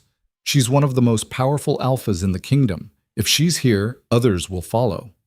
Lyra stood, checking her reflection in a cracked mirror. She looked terrible, bruised, exhausted, barely holding together. But her eyes were different. They carried power now, visible even to her. Fine. But you stay close. If this goes bad, already planning 6 different ways to evacuate you. They met in the main hall.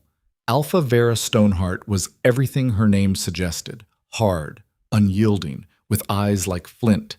She studied Lyra the way someone might study an unfamiliar weapon.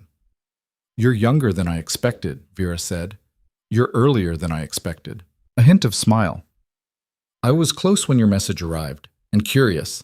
The Omega who beat Kyle Draven, that's not a story you hear every day. It's not a story. It happened. So I've heard. The question is how. Vera circled her slowly. Kyle's no weakling. I've fought him myself, barely won, and that was years ago when I was in my prime. Yet you, an Omega with no formal training, beat him to submission. I had help. From whom? Lyra hesitated. This was the moment. Either she trusted this alpha with the truth, or she kept lying and hoped it held. She chose truth. From my bloodline, I'm not actually Omega. I'm primal. Vera stopped circling. Primal alphas are extinct. Apparently not. Show me. Lyra looked at Garrett, who nodded reluctantly.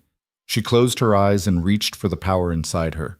It came easier now, flowing through the pathways it had burned into her body. She opened her eyes, letting them glow. Vera took a step back, her hand moving to her weapon. Then she stopped, forcing herself to stand steady. Impossible. Improbable, but real. If this is true, if you're really primal, do you have any idea what that means? That the council will try to kill me? That everything we've built is based on a lie? Vera's voice was tight. The pack system, the hierarchy, all of it assumes primal lines are gone. If they're not, if you're proof they're not, then Omega doesn't mean weak. It means hidden. Vera stared at her for a long moment.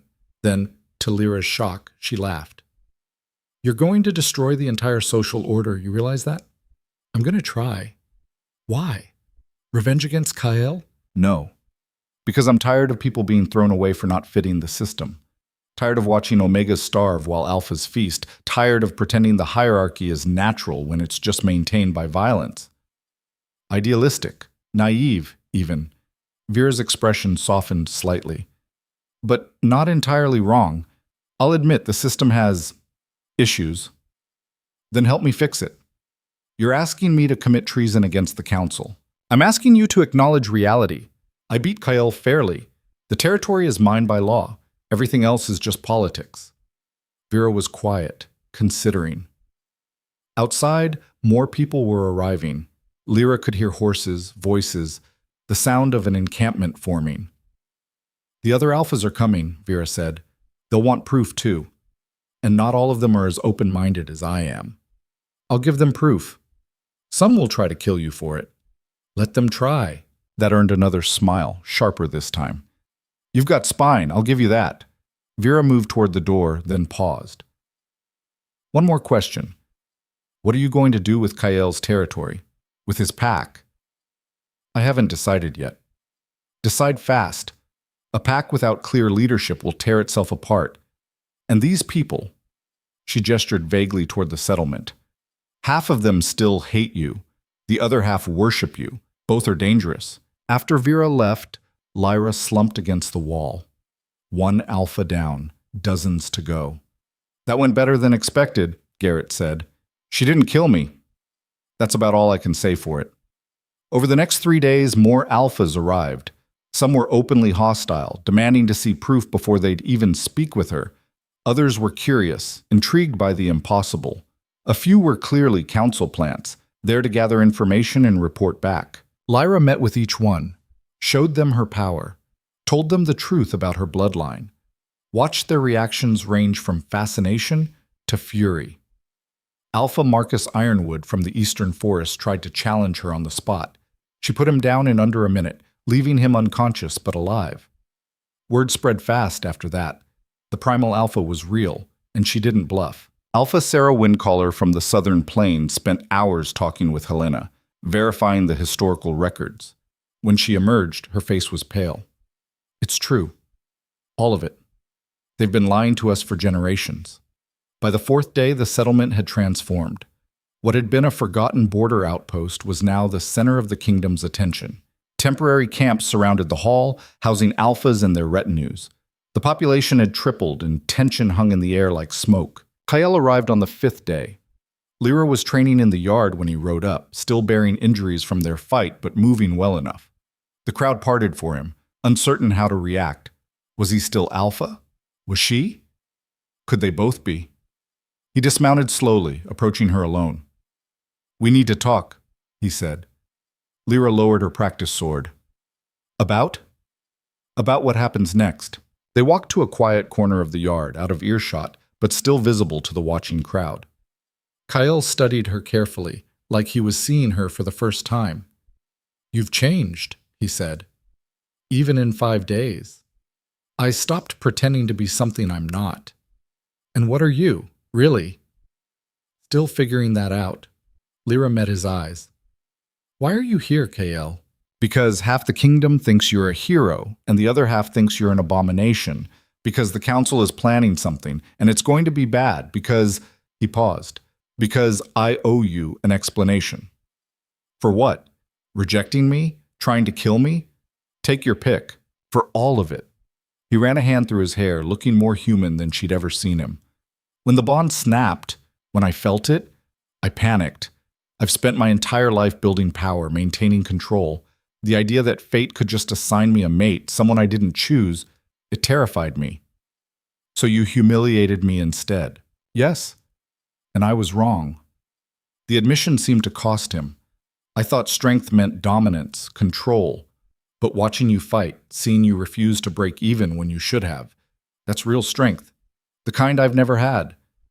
Lyra didn't know what to say. She'd expected anger, posturing, more challenges, not this. "What do you want, Kael?" "To help. If you'll let me." He glanced back at the assembled alphas. "They're planning to vote tomorrow on whether to recognize your claim. The council's been working them, spreading doubt, offering deals. It's going to be close. And you can help how?" "I still have influence, allies, people who owe me favors." His expression was serious. "I can swing the vote in your favor, give you the legitimacy you need." "Why would you do that?" "Because you're right. The system is broken. I've benefited from it my whole life, but that doesn't make it just." He stepped closer, his voice dropping. "And because the bond might be rejected, but it's not gone. I can still feel it, can still feel you, and I'd rather stand with you than against you." Lyra studied him, looking for deception, found only sincerity, which was somehow more unsettling. "If you betray me, you'll kill me. I know. I've seen what you can do." a hint of his old smile. I'll take my chances. The vote was held the next morning in the settlement's main square. Every alpha in the kingdom had sent a representative. Some came personally, others sent proxies. The crowd was massive. Thousands of wolves gathered to witness history. Counselor Vera, the original, hostile one, presided over the proceedings with barely concealed rage. "We are here to determine the validity of Lyra Vale's claim to the Northern Territories," she announced. "The law states that victory in a death challenge transfers all rights and territories to the victor. However, questions have been raised about the legitimacy of this particular challenge." "What questions?" Alpha Stoneheart stood, her voice carrying across the square.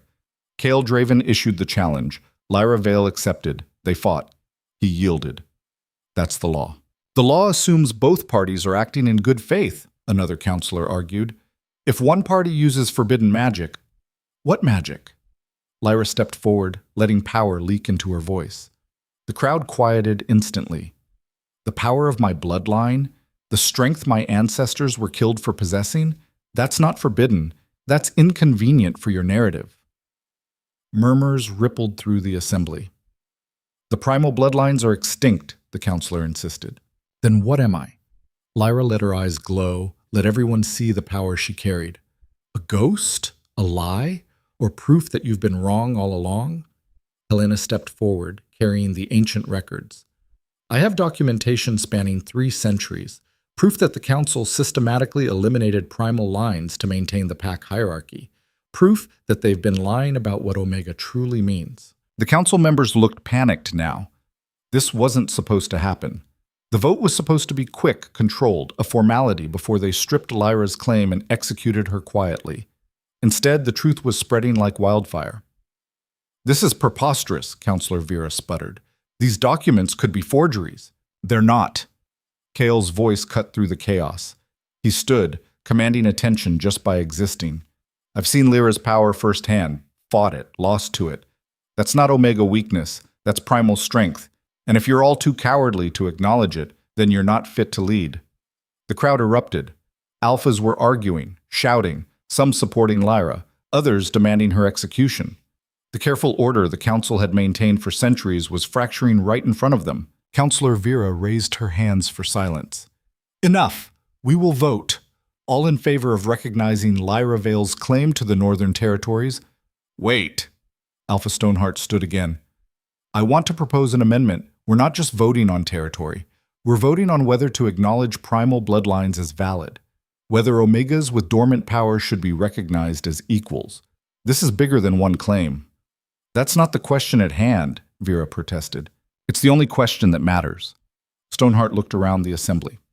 "We can keep pretending the hierarchy is natural, keep crushing anyone who doesn't fit. Or we can acknowledge reality and adapt. I know which one I'm choosing." "As do I." Cale stepped beside Lyra, a clear statement of alliance. "I vote to recognize Lyra Vale's claim and to acknowledge primal bloodlines." One by one, other alphas stood. Some hesitant, some defiant, but standing nonetheless. Alpha Windcaller, Alpha Ironwood, nursing his bruises from their fight. Dozens more. Not all of them, not even most, but enough. When the count finished, Lyra had won by 7 votes. Counselor Vera looked like she'd swallowed poison. "The vote is recorded. Lyra Vale is recognized as Alpha of the Northern Territories, with all rights and responsibilities therein." The crowd erupted again, this time in genuine celebration. People were cheering, crying, embracing. The impossible had happened. An Omega had become Alpha. The hierarchy had been challenged and found wanting. Lyra stood in the center of it all, feeling the weight of what she'd done settling onto her shoulders. Emma hugged her, tears streaming. "You did it. You actually did it." "We did it," Lyra corrected. "All of us." Garrett was grinning despite himself. "Never thought I'd see the day. An Omega Alpha. The Council must be losing their minds." They were. Lyra could see them gathered in a tight cluster, clearly planning their next move. This wasn't over, not by a long shot. But for now, for this moment, she'd won. Kyle approached as the crowd began to disperse. "Congratulations, you're officially the most powerful Omega in history." "I'm not Omega anymore." "No, you're something better." He held out his hand. The Northern Territories are vast, too vast for one person to manage alone. I'm offering to help, as an advisor, not as alpha, if you'll have me." Lyra looked at his hand, at this man who'd rejected her, fought her, nearly killed her, who was now offering alliance. She took it. "Don't make me regret this," she said. "I'll try not to." As night fell, Lyra stood on the walls of the settlement hall, looking out over her territory. Her territory. The words still felt foreign. Helena joined her, moving quietly despite her age. "Your mother would be proud," the old woman said. "She'd probably think I was insane." "That too," Helena smiled. "But proud. You've done what she never could, fought back and won. This is just the beginning. The council won't accept this. They'll find ways to undermine me, to take it back. Let them try. You're not alone anymore. You have allies, power, truth on your side." Helena placed a hand on her shoulder. "And you have something they don't. Hope. Every Omega in this kingdom just watched you prove that weakness is a lie. That's worth more than any territory." Lyra thought about Emma's question. What does this mean for the rest of us? She was beginning to understand the answer. This wasn't just about her anymore. It was about everyone who'd been told they were less, who'd been crushed by a system designed to keep them down. Everyone who'd been labeled Omega and taught to accept it. She'd shown them another way, and now she had to make sure it stuck. "Helena," she said quietly, "I want to do something that's never been done before." "Haven't you already done enough impossible things for 1 week? One more. I want to create a new territory, not just claim Kael's, create my own, a place where power doesn't determine worth, where Omegas can become whatever they're meant to be." Helena was quiet for a long moment. "That would require the council's approval. They'll never give it." "Then I'll take it anyway. The borderlands, the unclaimed territories, nobody wants them because they're too harsh, too dangerous. I'll take them, build something new there." "You're talking about splitting from the kingdom entirely." "I'm talking about showing there's another way to live, another way to organize. No rigid hierarchy, no crushing the weak, just fairness." "They'll see it as rebellion." "Let them." Lyra turned to face Helena, her eyes glowing softly in the darkness. "I didn't survive all this just to maintain the status quo. I survived to change things, really change them." Helena studied her face, then slowly smiled. "Your grandmother said almost exactly those words, right before they killed her. I'm not my grandmother. No, you're stronger, smarter, and you have something she never did, other people willing to stand with you." Helena pulled out a folded map. "The borderlands stretch for hundreds of miles, harsh territory, yes, but rich in resources if you know where to look, and full of outcasts who'd jump at the chance for a fresh start." They spent the next hour planning, plotting, imagining a territory built on new principles. It felt impossible, insane, doomed to fail. It felt like hope. When Lyra finally returned to her quarters, exhausted but exhilarated, she found a note slipped under her door. Simple, direct, terrifying. "We know what you're planning. It won't work. We'll make sure of it. This isn't over." No signature, no seal, just threat. Lyra burned it in the candle flame and watched it turn to ash. Let them threaten. Let them plot. She'd faced down Kael Draven and won. She'd survived her own power trying to burn her alive. She'd proven that everything they believed was wrong. Whatever came next, she'd face it the same way she'd faced everything else. By refusing to break. By being exactly what they tried to prevent her from becoming. By being free. By being exactly what they tried to prevent her from becoming. By being free. The threat note's ashes were still smoking when Garrett burst through the door, weapon drawn. "We have a problem," he said. "Multiple problems, actually." Lyra turned from the window. "How many?" "Council's called an emergency session. They're claiming your vote was illegitimate because half the alphas were coerced by your unnatural display of power. They're moving to overturn the recognition." "They can't do that. The vote was witnessed."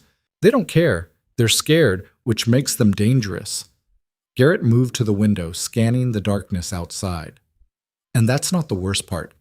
There's been movement in the camps, armed movement. Someone's preparing for violence." Lyra's stomach dropped. "The council? Maybe. Or rogue alphas who don't want the hierarchy challenged. Could be both." He turned to face her. Either way, we need to evacuate. Now. Get you somewhere safe until this blows over. No. Lyra, I said no. She moved to her desk, pulling out the maps Helena had given her. Running just proves I'm afraid, that I don't deserve what I won. I'm staying. Then you're going to die. They're not playing political games anymore. This is assassination. A knock at the door made them both freeze. Garrett raised his weapon, moving to intercept. But the voice that came through was familiar. It's Marcus. Open up. Fast. Garrett cracked the door, then opened it fully when he saw Marcus wasn't alone. Kael was with him, along with Alpha Stoneheart and 3 others Lyra recognized from the vote. What's going on? Lyra asked. Kael's face was grim. Coup attempt. The council's making their move tonight. They've got maybe 40 wolves loyal to them, guards, assassins, a few alphas who voted against you. They're planning to storm the hall, kill you, and claim you died resisting lawful arrest. Lawful arrest for what? Using forbidden magic, threatening the kingdom's stability. They're making it up as they go. Stoneheart crossed to the maps on Lyra's desk. We have maybe an hour before they move, maybe less. How many do we have? Maybe 20 who will actually fight, Marcus said. Another 30 who might stand with us if we're winning. Against 40 trained killers, that's not good odds. Lyra studied the faces around her. These people, some who'd fought her, most who'd doubted her, were now risking everything to protect her. There's another option, she said slowly. I'm listening, Kael said. We don't fight them here. We leave. All of us. Take everyone who's willing and head for the borderlands. She spread out the map Helena had marked. Unclaimed territory, harsh enough that nobody wants it. We establish a new settlement there, a new territory. That's secession, Stoneheart said. The council will see it as open rebellion. They already see me as rebellion. At least this way, we're on our terms, in defensible territory. Lyra looked around the room. I'm not asking you to follow me. I know what I'm asking, but I'm done playing by their rules. Done pretending the system can be fixed from inside when it's designed to crush people like me. Kael was studying the map. The Razor Ridge Pass. If we can reach it before they catch us, we can hold it with a fraction of their numbers. The terrain's too rough for a large force. You're actually considering this? Marcus looked between them, incredulous. I'm considering that Lyra's right. The system is broken. Maybe it's time to build something new. Kael met Lyra's eyes. You asked what I wanted. This.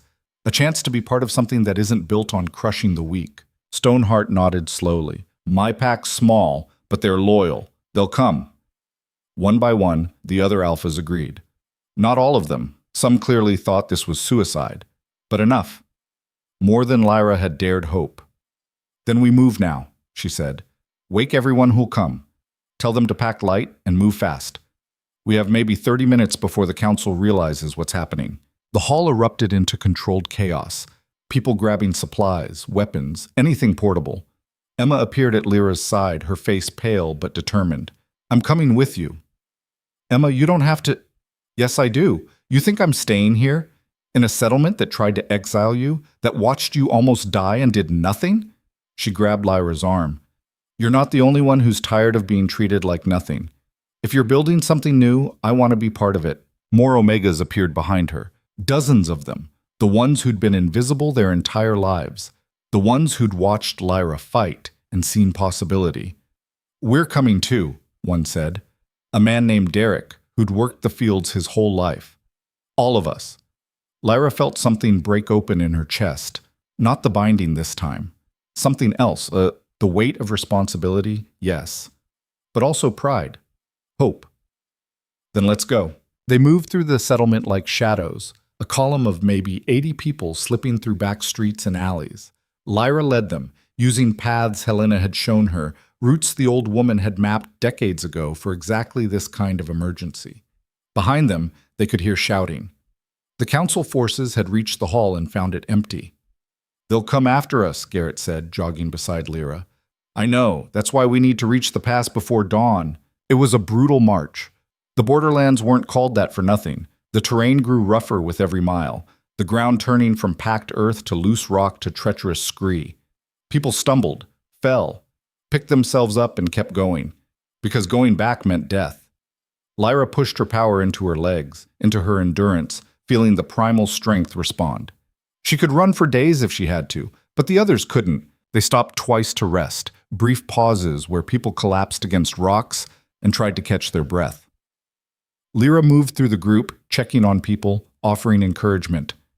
"This is insane," someone muttered. "We're going to die out here." "Maybe," Lyra said, "but at least we'll die free." Dawn found them approaching the Razor Ridge Pass. Kyle had been right. It was a natural fortress. Sheer cliffs on both sides, a narrow path barely wide enough for 3 people abreast. Anyone trying to follow would have to come through that choke point. They could hold it. Maybe.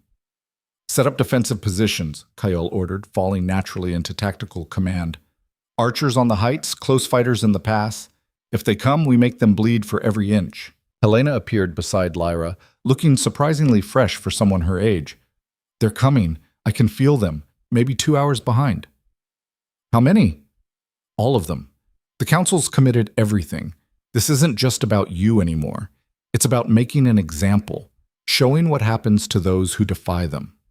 Lyra looked back at the people she'd led into the wilderness. Exhausted, scared, but still standing, still believing in something better. "Then we'll show them what happens when you underestimate the powerless." The Council forces arrived as the sun reached its peak, a column of armed wolves stretching back down the trail.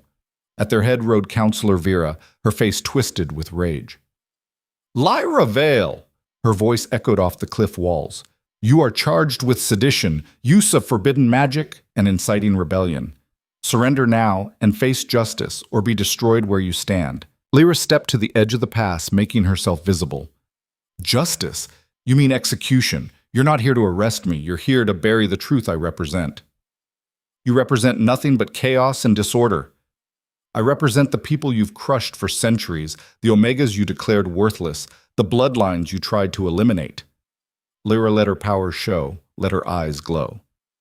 "I represent everything you feared, and I'm not surrendering." Vera's face went purple. "Then you'll die with your followers. Attack!" The Council forces surged forward, but the pass forced them into a tight column. Exactly as planned. Arrows rained down from the heights, Garrett's archers finding targets. Wolves fell, stumbled, created a bottleneck. The ones who made it through the initial barrage met Kyle and the other alphas in brutal close combat. Lyra stood back, watching, waiting, conserving her strength for when it was really needed, because she could feel it coming. The real threat. Vera pushed through her own forces, power radiating from her. She was old, experienced, and absolutely committed to ending this. "You think you're special?" Vera snarled, closing the distance.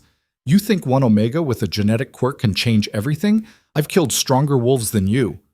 "Probably," Lyra admitted, "but you've never killed one who had nothing left to lose."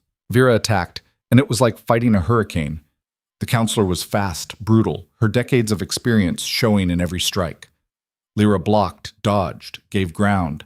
The power inside her was howling to be released, to burn through her restraint and consume everything. But Helena's warning echoed in her mind.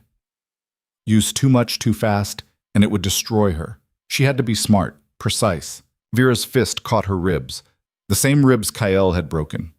Pain exploded through Lyra's chest, but she used it, channeled it, let it fuel her next move. She dropped low, sweeping Vera's legs. The counselor fell, shocked, and Lyra was on her instantly, not trying to kill, trying to pin, to neutralize. "Yield!" Lyra gasped. "Never!" Vera threw her off with desperate strength. They rolled apart, both breathing hard. Around them, the battle was turning.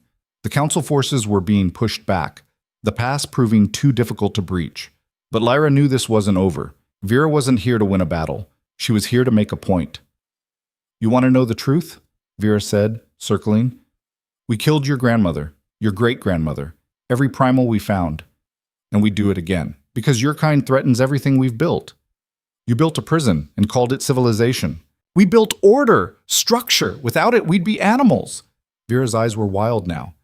"You think you're liberating people? You're condemning them to chaos." Better chaos than slavery. They clashed again, power against power. But Lyra could feel the difference now. Vera's strength was borrowed, maintained through dominance and violence. Lyra's was innate, primal, part of her very being. The counselor was strong, but Lyra was stronger. She caught Vera's next strike, held it, pushed back. The older woman's eyes widened as she felt herself being overpowered. "This isn't possible," Vera whispered. "You keep saying that. When are you going to accept reality?" Lyra threw her, not gently. Vera hit the cliff wall hard enough to crack stone, slumping to the ground. The battle around them had stopped, council forces and rebels alike staring at the fallen counselor. "It's over," Lyra announced, her voice carrying. "Your leader is defeated.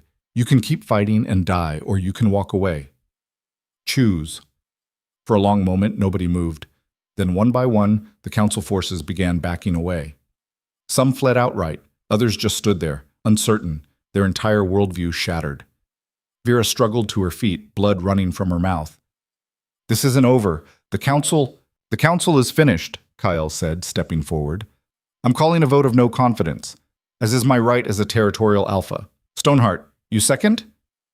"Seconded," Stoneheart said firmly. Vera looked around at the assembled alphas, seeing the truth in their faces. The council's power had always rested on the alphas accepting their authority. Without that acceptance, they were nothing. "You're making a mistake," Vera said, but her voice was hollow. "Without us, the kingdom will fall into chaos." "Then we'll build something better from the chaos," Lyra said. "Now go. Tell the other counselors what happened here. Tell them the primal bloodlines are back, and tell them we're not asking for permission anymore." Vera stumbled away, supported by the remnants of her force. Lyra watched them go, feeling the weight of what she'd just done settling onto her shoulders. She'd just effectively declared war on the established order. "That could have gone better," Marcus said dryly. "Could have gone worse," Garrett countered. "We're all still alive." Kale approached Lyra, studying her face. "You know they'll be back. With more forces, better planning. This was just the first move." "I know, but by the time they organize, we'll be established, defended, ready." Lyra looked at the pass, at the harsh borderlands beyond. "This is where we make our stand." The next weeks were brutal. They pushed deeper into the borderlands, finding a valley sheltered by mountains, with water and defensible positions. They called it Haven Ridge, not because it was easy or comfortable, but because it was theirs. Building the settlement was hard work.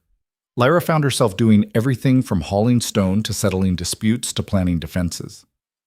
The power inside her helped with the physical labor, but it couldn't solve the human problems. People were scared, uncertain. Some wanted to go back to try negotiating with the council. Others wanted to push deeper into the wilderness, to hide completely. Lyra had to hold them together through force of will and the promise of something better. More refugees arrived almost daily. Omegas who'd heard the story, who'd learned that one of their own had beaten an alpha and claimed territory. They came with nothing but hope, and Lyra welcomed them all. Within a month, Haven Ridge's population had tripled. Within 2, they'd established farms, built basic housing, created something resembling a community. And word continued to spread. The Omega who became Alpha. The primal bloodline that survived. The new territory where worth wasn't determined by strength alone. It became a story. A legend, a symbol. Helena helped draft the laws for their new society. No rigid hierarchy, no Omega/Beta/Alpha classifications. You contributed what you could, received what you needed, and your voice counted equally in decisions. It was idealistic, probably naive, but it worked. Not perfectly. Nothing ever did. There were fights, disagreements, people who couldn't adapt. But there was also hope, real hope, for the first time in generations. 3 months after the battle at Razor Ridge, a messenger arrived. Not from the council, but from Kael's former territory. The Northern Pack wanted to join them. The council tried to install a new alpha, the messenger explained. Someone loyal to them. The pack rejected him. They remember what you did, what you represent. They want to be part of it. Lyra looked at Kael, who'd been helping organize their defenses. "It's your territory. Your decision." "Was my territory," he corrected. "You won it. But if you're asking my opinion, yes. Accept them. The bigger we grow, the harder we are to crush." They accepted. And more came. Other packs, other territories, all fed up with the council's control. Not everyone. Most stayed loyal to the old system. But enough came that Haven Ridge grew into Haven territory. a genuine rival to the Council's power. The Council tried to stop it, sent armies, assassins, diplomats with poisoned offers. Lyra fought them off, sometimes with violence, sometimes with words, always with the absolute conviction that what they were building mattered. Months became a year. The territory stabilized, grew prosperous. Other regions began adopting their laws, their structure. The rigid hierarchy that had dominated for centuries was cracking. And then on a cold morning 1 year after the battle at Razor Ridge, a delegation arrived from the capital. Not soldiers, not assassins, counselors. All of them, including Vera. They came under a flag of truce requesting a meeting. Lyra almost refused, but Kael convinced her to hear them out. They met in Haven Ridge's main hall, built from timber and stone by hands that had been told they were worthless. "Why are you here?" Lyra asked, not bothering with pleasantries. Vera looked older, diminished. "Because the kingdom is fracturing. Half the territories have adopted your model. The other half are in chaos, fighting over who gets to maintain the old system. We're on the brink of civil war." "Sounds like a problem you created." "Yes, we did." The admission seemed to cost Vera everything. "We were wrong about the primal bloodlines, about the hierarchy, about what makes someone valuable. I was wrong." Lyra studied the counselor's face, looking for deception, found only exhaustion. "What do you want?" "Peace, unification under a new system, one that incorporates your principles but maintains some structure. The kingdom can't survive complete chaos." "I'm not interested in going back to the capital, if that's what you're suggesting. We're not asking you to." Another counselor stepped forward, younger than Vera. "We're proposing a federation, autonomous territories, each governing themselves, but united for defense and trade, with representatives from each territory forming a council, a real council, with actual representation." "And you'd give up your power? Just like that?" "We don't have a choice," Vera said bluntly. "You've proven the old system doesn't work. People are leaving in droves. We either adapt or become irrelevant." Lyra looked around the room at her people, at Emma, who'd become her closest advisor, at Garrett, now captain of their guard, at Helena, who'd lived to see the primal bloodlines acknowledged, at Kael, who'd gone from her greatest enemy to her most trusted ally. "I need to discuss this with my people," she said. "We'll give you an answer in 3 days." The debate lasted all 3 days. Some wanted to reject the offer, to remain completely independent. Others saw value in unity, in having a voice in the larger kingdom. Emma argued passionately for acceptance. "This is what we fought for, not isolation, but equality, a seat at the table." Garrett was more cautious. "They've lied before. They could be lying now." Helena just smiled. "Your grandmother would tell you to trust your instincts. What do they say?" Lyra's instincts said this was risky, but also necessary. They couldn't hide in the borderlands forever, and the kingdom needed what they'd built, proof that another way was possible. On the 3rd day, she gave her answer. "We'll join your federation, but on our terms. Haven territory remains autonomous. Our laws, our structure, our choices. We send representatives to the council, but we're not subject to it. We're partners, not subordinates." Vera nodded. "Acceptable. We'll draft the formal agreement. And one more thing." Lyra stepped closer. "Every territory in this federation acknowledges primal bloodlines. No more executions, no more suppressions. Anyone with that heritage is protected by law." Done. They signed the agreement a week later, in a ceremony attended by alphas from across the kingdom. The Federation of Free Territories, they called it. A new beginning. Lyra stood before the assembled crowds, feeling the weight of everything that had brought them here. The rejection, the fights, the near death, the impossible choices. "A year ago," she said, her voice carrying across the square, "I was nobody. An omega in a border settlement, invisible and powerless. I was rejected, humiliated, nearly destroyed, but I refused to accept that my worth was determined by someone else's measure." She looked out at the sea of faces. Omegas who'd been told they were nothing. Alphas who'd learned that strength meant more than dominance. Everyone who'd been crushed by a system and found the courage to imagine something better. "We've built something here, not perfect, nothing ever is, but better, fairer. A place where your value isn't determined by your birth or your strength, but by who you choose to be." The crowd was silent, listening. The old system told us that hierarchy was natural, that some people were born to rule and others to serve. We've proven that's a lie. We're proving it every day. In how we live, how we govern, how we treat each other. She paused, feeling the primal power inside her settle into something stable, permanent. Part of her now, not fighting her anymore. I'm not asking you to forget the past, but I'm asking you to build a different future. One where we're defined by our choices, not our circumstances. Where we lift each other up instead of crushing each other down. Where we're finally actually free. The crowd erupted into cheers. Not everyone. There were still doubters, still people who clung to the old ways. But enough. More than enough. As the celebration continued, Lyra slipped away to the settlement's edge, looking out over the valley they'd built. Helena found her there, as she often did. You did it, the old woman said. Changed the world, just like your grandmother tried to. She died trying. Yes, but her daughter survived, and her daughter's daughter finished what she started. Helena's hand was warm on Lyra's shoulder. You're not the end of the primal bloodlines. You're their new beginning. Lyra thought about her mother, binding her power to keep her safe. About her grandmother, fighting and dying for a better world. About all the women whose names she'd never know, who'd been killed for carrying this strength. I wish they could see this, she said quietly. Maybe they can. Who knows? Helena smiled. Either way, you honored them.